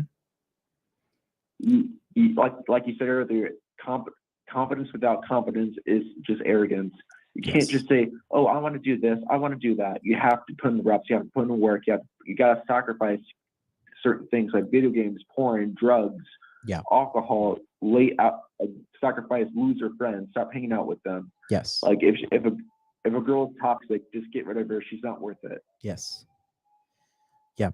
100%, bud. And also, and I also I know I went through a lot in my life. I survived 3 suicide attempts, self-deletion attempts. Mm-hmm. I survived. I overcame pill addictions and the weed addiction. I overcame a porn addiction. I overcame so many things in life. I actually believe I could overcome my current circumstances. Yeah. Yeah. You can. You have a really good attitude, buddy. Yeah. And also I want to start using my money I make from my beverage company and start making films. So like I read my scripts to people, and also like people are just drawn to the way I tell stories. Mm-hmm. I want to use my gift to show people my talents, and I want to show my work to the world what I can do. Mm-hmm. Mm-hmm. Mm-hmm. Yeah, that's good. So can I give you some advice? Yeah. So my advice would just be really right now, because you're really determined and focused. You're very good at explaining things, and you're very good at keeping attention. That's a really high level skill in today's economy, where everybody has a fucking attention span like the fucking size of a toothpick. Yeah. Okay. So what the number one thing I would tell you is just focus on one thing right now that you know can get you to $100,000 a year. Copywriting. Okay. Okay. And people. So how would you rate my mindset? Like, am I on the right path? Yes, 100% on the right path. My only how can I say, my only critique would be that I would really want you to focus on one thing and do not stop until that one thing is handled with regards to your goal, which is $100,000 a year. And also, I notice girls look me in the face and look down. What does that mean? It's typically a sign of submission in the context of body language. I'm also a 6'1" tall guy. I'm olive skinned, jet black curly hair and nice jawline. I have a good build. I've seen it work on my midsection. So I'm actually at least a 7. So I do get a little bit of notices from girls, but I just don't pick up on it. When I see a girl that likes me, I'm not good enough for her yet. I need to self-improve in order to be her boyfriend. No, I mean, I wouldn't even really say that, because like I met a girl that was like really interested, like she was, clearly interested in me, and I was fucking like not in nearly as good shape and good looking as I am now. And she didn't even know I had status or whatever. She was just like, some girls are just looking for a guy that's a good person. You know what I mean? It's not all about. I hear on the Fresh and Fit podcast, you gotta have your money on point. You gotta have your looks on point. You gotta get shit. You gotta have status. You gotta have money, looks, and money and status, and Lamborghinis and Bugattis. No, that's not true. Because there's more people out there having sex who don't have status and Bugattis than there are people that are. So that's just like too much red pill stuff. It's not even red pill. It's just stupidity. I think, I think Myron and Fresh, they're a little bit too focused on what works in Miami. Because I've never had a fucking Lambo or whatever, and I've been with hundreds of girls. So you don't need to be a super macho man. I mean, it's in your benefit, but you don't need. Look up behind me. Does it say Money Muscles Game Frame Status? Money Muscles Game Frame Lambo? No. Game is what you need, bro. Game is just being able to talk to a girl and make her feel good. And bro, this is how girls work, right? A girl, she'll just be hanging out with you, and she's in la-di-da land, and she's spending a good amount of time with you, and then one day she'll just be like, "Oh, I like this guy." Like it'll just click in her head. She's like, "I like this guy," But it takes time. Like, you're not gonna say some magic special words that are gonna like make her fall in love with you. Now, is it in your best interest to put your best foot forward? Absolutely. But at the same time, it's not really necessary to have all these like superficial things to attract a woman, because honestly speaking, those kind of women, right? You're going to be attracting dog shit. You're going to be attracting dog shit women. The 304. Yeah. And I run a certain type of game called restaurant game. Do you know what that is? Well, listen, I have 2 other people calling, so they've been holding an hour as well. So are you okay if I just answer your question and then, you just continue watching and call me anytime you need my help? All right. Is that okay with you? Do you think that's okay? How much do you charge for coaching? How much do you charge for coaching? It's on my website. You can go to I have a group that we work directly with you guys in the monthly coaching. It's only $150 a month. And you get access to. I got one question. Can I? Go ahead. Go ahead, buddy. So can I turn my past experiences from mental hospitals and the stuff I went to and turn it into monetize it on TikTok and YouTube? Most likely, yes. I can make money from that. Yes. All right. See you, man. All right, buddy. Take care. Talk soon. Okay, let's go to our last 2 callers. 682. You're on the air. What's up? Hey, MLD. Yo. Can you hear me? I can. Hey, man. Appreciate you getting to my call. I remember you had said, hey, you got 12 minutes left to get on the line. So thanks for reeling me in. Hey, another random question. I'm just curious, John, from your experience, because, while you and I might not have the exact same phenotype, you and I have the similar feature of like dark hair, colored eyes. Mm-hmm. From your experience, in the past when women have complimented your eyes, how have you responded to that? And what does that typically indicate to you generally? I don't know. I just, so in Japan, if somebody compliments you and then you say thank you, it's like a cultural thing that's like, oh, this guy's arrogant, So I typically am like, no, my eyes are just, I've just got lucky. You got to downplay, because that's what you do here. Oh. Yeah. And in the States, I'm just like, well, because a lot of girls, Latina girls seem to love my green eyes. They can't shut the fuck up about it in the States. But they're like, your eyes are so beautiful. And I'm like, thank you so much. And I just say thank you. But I don't know. Okay. I'm not like, that- yeah, bitch, fucking fuck your brown peasant eyes, you third worlder. Like, I don't say anything like that,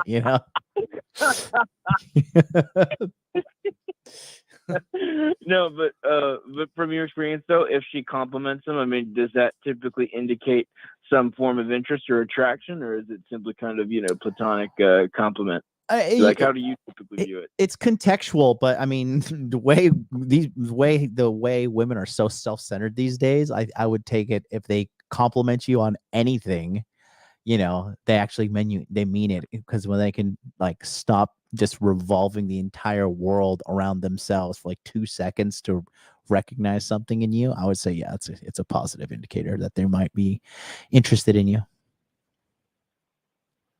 Fair enough, and that's kind of what I was thinking as well. And then I guess another thing, Emily, what is like, or what's your type? I guess, like, obviously, I know you're not, super sold on Western women, but what's like the kind of chick that you like? Like, are you, because you're half Indian? Like, do you like Indian chicks, or do you like, you're half Anglo? Do you like Anglo women? Like, what do you like? To be honest, I do not like Indian chicks at all. And I look at Indian girls and I just like, No. yikes, no, thank you. I just, no, thank you. Cyber misogyny. No thanks. Keep the curry You're away. not a victim of Oedipus complex. Okay. No. I like white girls, but like white girls are so fucking evil. Like, to find a non-evil white woman is like a gem. I think white women are very attractive. Asian women are beautiful. Latinas, if they don't, but like some Latinas have a tendency to be like hood rats. Like, I have a 0% tolerance for any kind of hood nigga, this kind of talk. I just like, nope, no thanks. Check please. See you later. Gotta go. Not doing it. I don't want to be associated with that at all. I'm a big fan of introverted girls. I like girls from the countryside. I like girls that don't talk too much. I like girls that, because I run my fucking mouth nonstop. I'm an extrovert, right? So you got two extroverts. I want to like drown extroverted women. Like, shut the fuck up, bitch! You talking too much, make me crazy. You shut up and listen to me. That's my thing. So I like introverted girls. I like smart women too. I can't date a dumb woman, like a woman who's like not intellectually above average. Like, I'm talking 115 IQ or above, bare minimum. I can't deal with it. Like, I like girls that are very smart and perceptive. Women who like walk into a room and read everybody, but they don't say anything. But like, I look at her and she looks at me, and we both already sized everybody up, and we both know without even having to say anything. That's the kind of woman I like. Interesting. Okay. And I guess another thing too, because obviously, you have a Western kind of aesthetic being in Japan, obviously. And I've always just kind of been curious, what is it like? What's up? Why do Asian chicks like white guys? Like, I'm just trying to I'm trying to understand that. Have you been over here? No, but I mean, where I live, there's a good amount of Asians, and like, it's a pretty common combo. But I've seen that. I mean, growing up, well, not that I knew too many Asians, but growing up, like, I remember seeing more Asian women with white guys than with Asian men. Well, I mean, so I've always just kind of been fascinated by that trend. Well, I mean, look, if you're going to look at America and look at white guys, Indian guys, black guys, Spanish guys, and other Asian guys, like, who are the most stable, who have the most stable careers? Like, Asian girls like stability. And dude, white guys are just the most stable, boring motherfuckers on the fucking planet. Like, white equals stability. I think that's why they're so bad at dancing, because dancing is unstable. You know what I mean? But no, they're big proponents of stability, and they're big proponents of, just like having your shit together. You know what I mean? That's a big thing. And so, No, interesting. Yeah, I never Yeah, I don't know. I've always been fat because I know. I mean, I know you've been, you've been around the block in terms of like being a globetrotter and stuff. And I figured maybe you would know. Kind of. I mean, like you were informing me on the whole cultural thing. Like if you say thank you to Japanese and compliments, they think that you're arrogant. I'm like, oh shit, Like I'm super Western, in case you couldn't tell. Yeah. So I'm just trying to, garner your experiences and stuff. No, for sure, and very Yeah. very smart, very smart. But yeah, in regards to like what I want and stuff, that's it right there.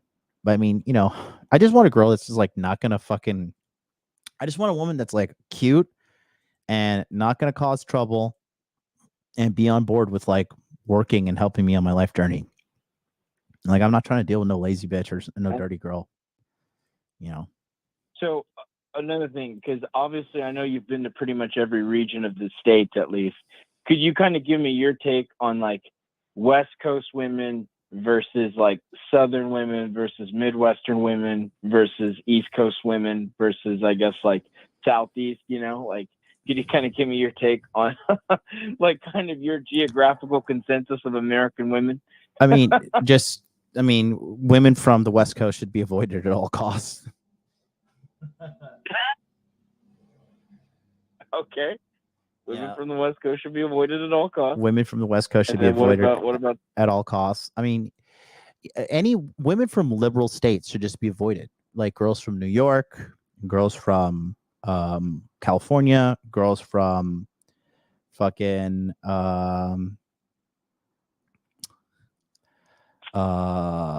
Washington, from fucking Oregon, like just avoid. Yeah. Hard no. Well, that's pretty much, I mean, half the country essentially. If you look at the last electoral map, 25, Texas, Biden won 25 states. Texas is still good. And then honestly, those electoral maps were compromised. There's an asterisk on them to say the least. What about Florida women? That's a red state. I'm from Florida. I've never really had a bad time. I like Florida girls. I think Florida girls are kind of down to earth, but not like Miami whores. Not Miami whores. Miami whores must be avoided. I'm just trying to understand, dude. Like based on everything, because I honestly, I'm a big Fresh and Fit fan. Been watching them for years. Love them. I've seen you on there plenty of times. I wish you were on there more, but I get that you're obviously living, in Japan. Yeah. But and I just think to myself, dude, like, holy shit, man. Like I couldn't imagine like competing. Like, dude, I think SoCal is hard. Like LA, OC, San Diego, right? Like the coastal areas of those neighborhoods or those cities. And dude, Miami seems like it's a lot fucking harder. Well, Like, I mean, holy that's shit. why I did a whole episode. I'm like, dude, like Miami, it's like a race to the bottom. It's competing for fucking it's competing for rancid vagina. It's competing for girls who've been ran through. Like, what the fuck are you doing? Like, no. Just no. Yeah, I mean, I just think to myself,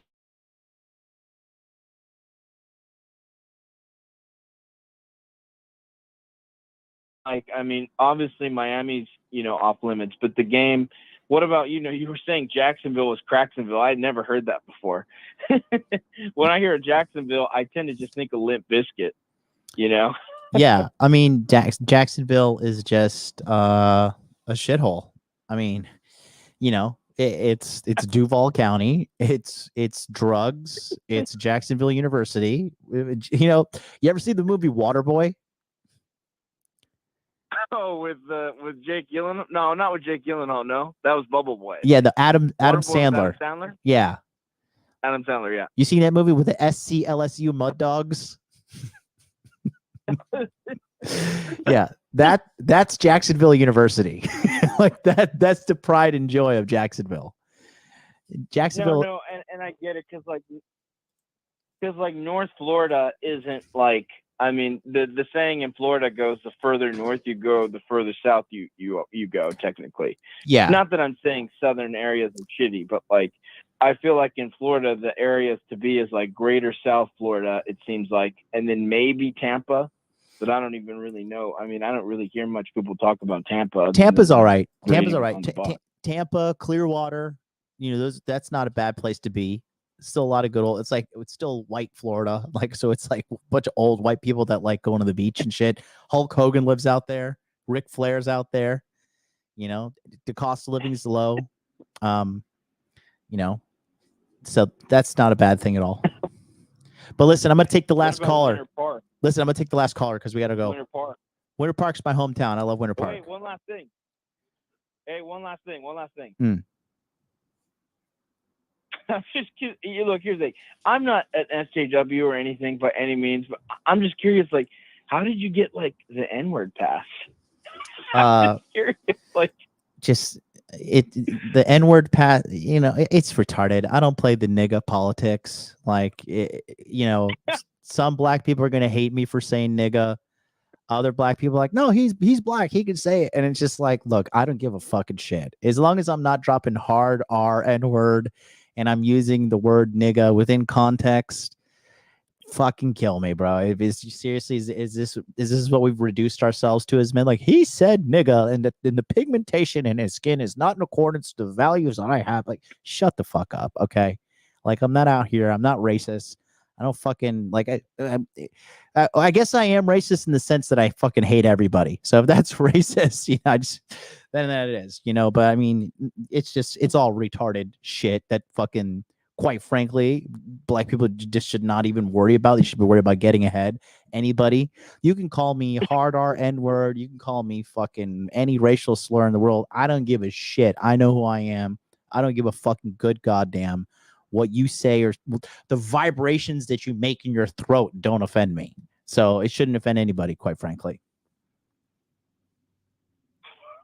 no, well said.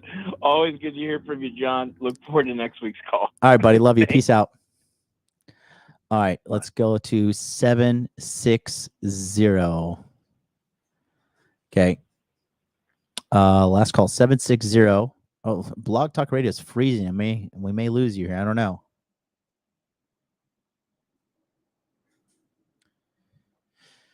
I think Blog Talk Radio has crashed. 760. I'm sorry. I'm getting an error message right now.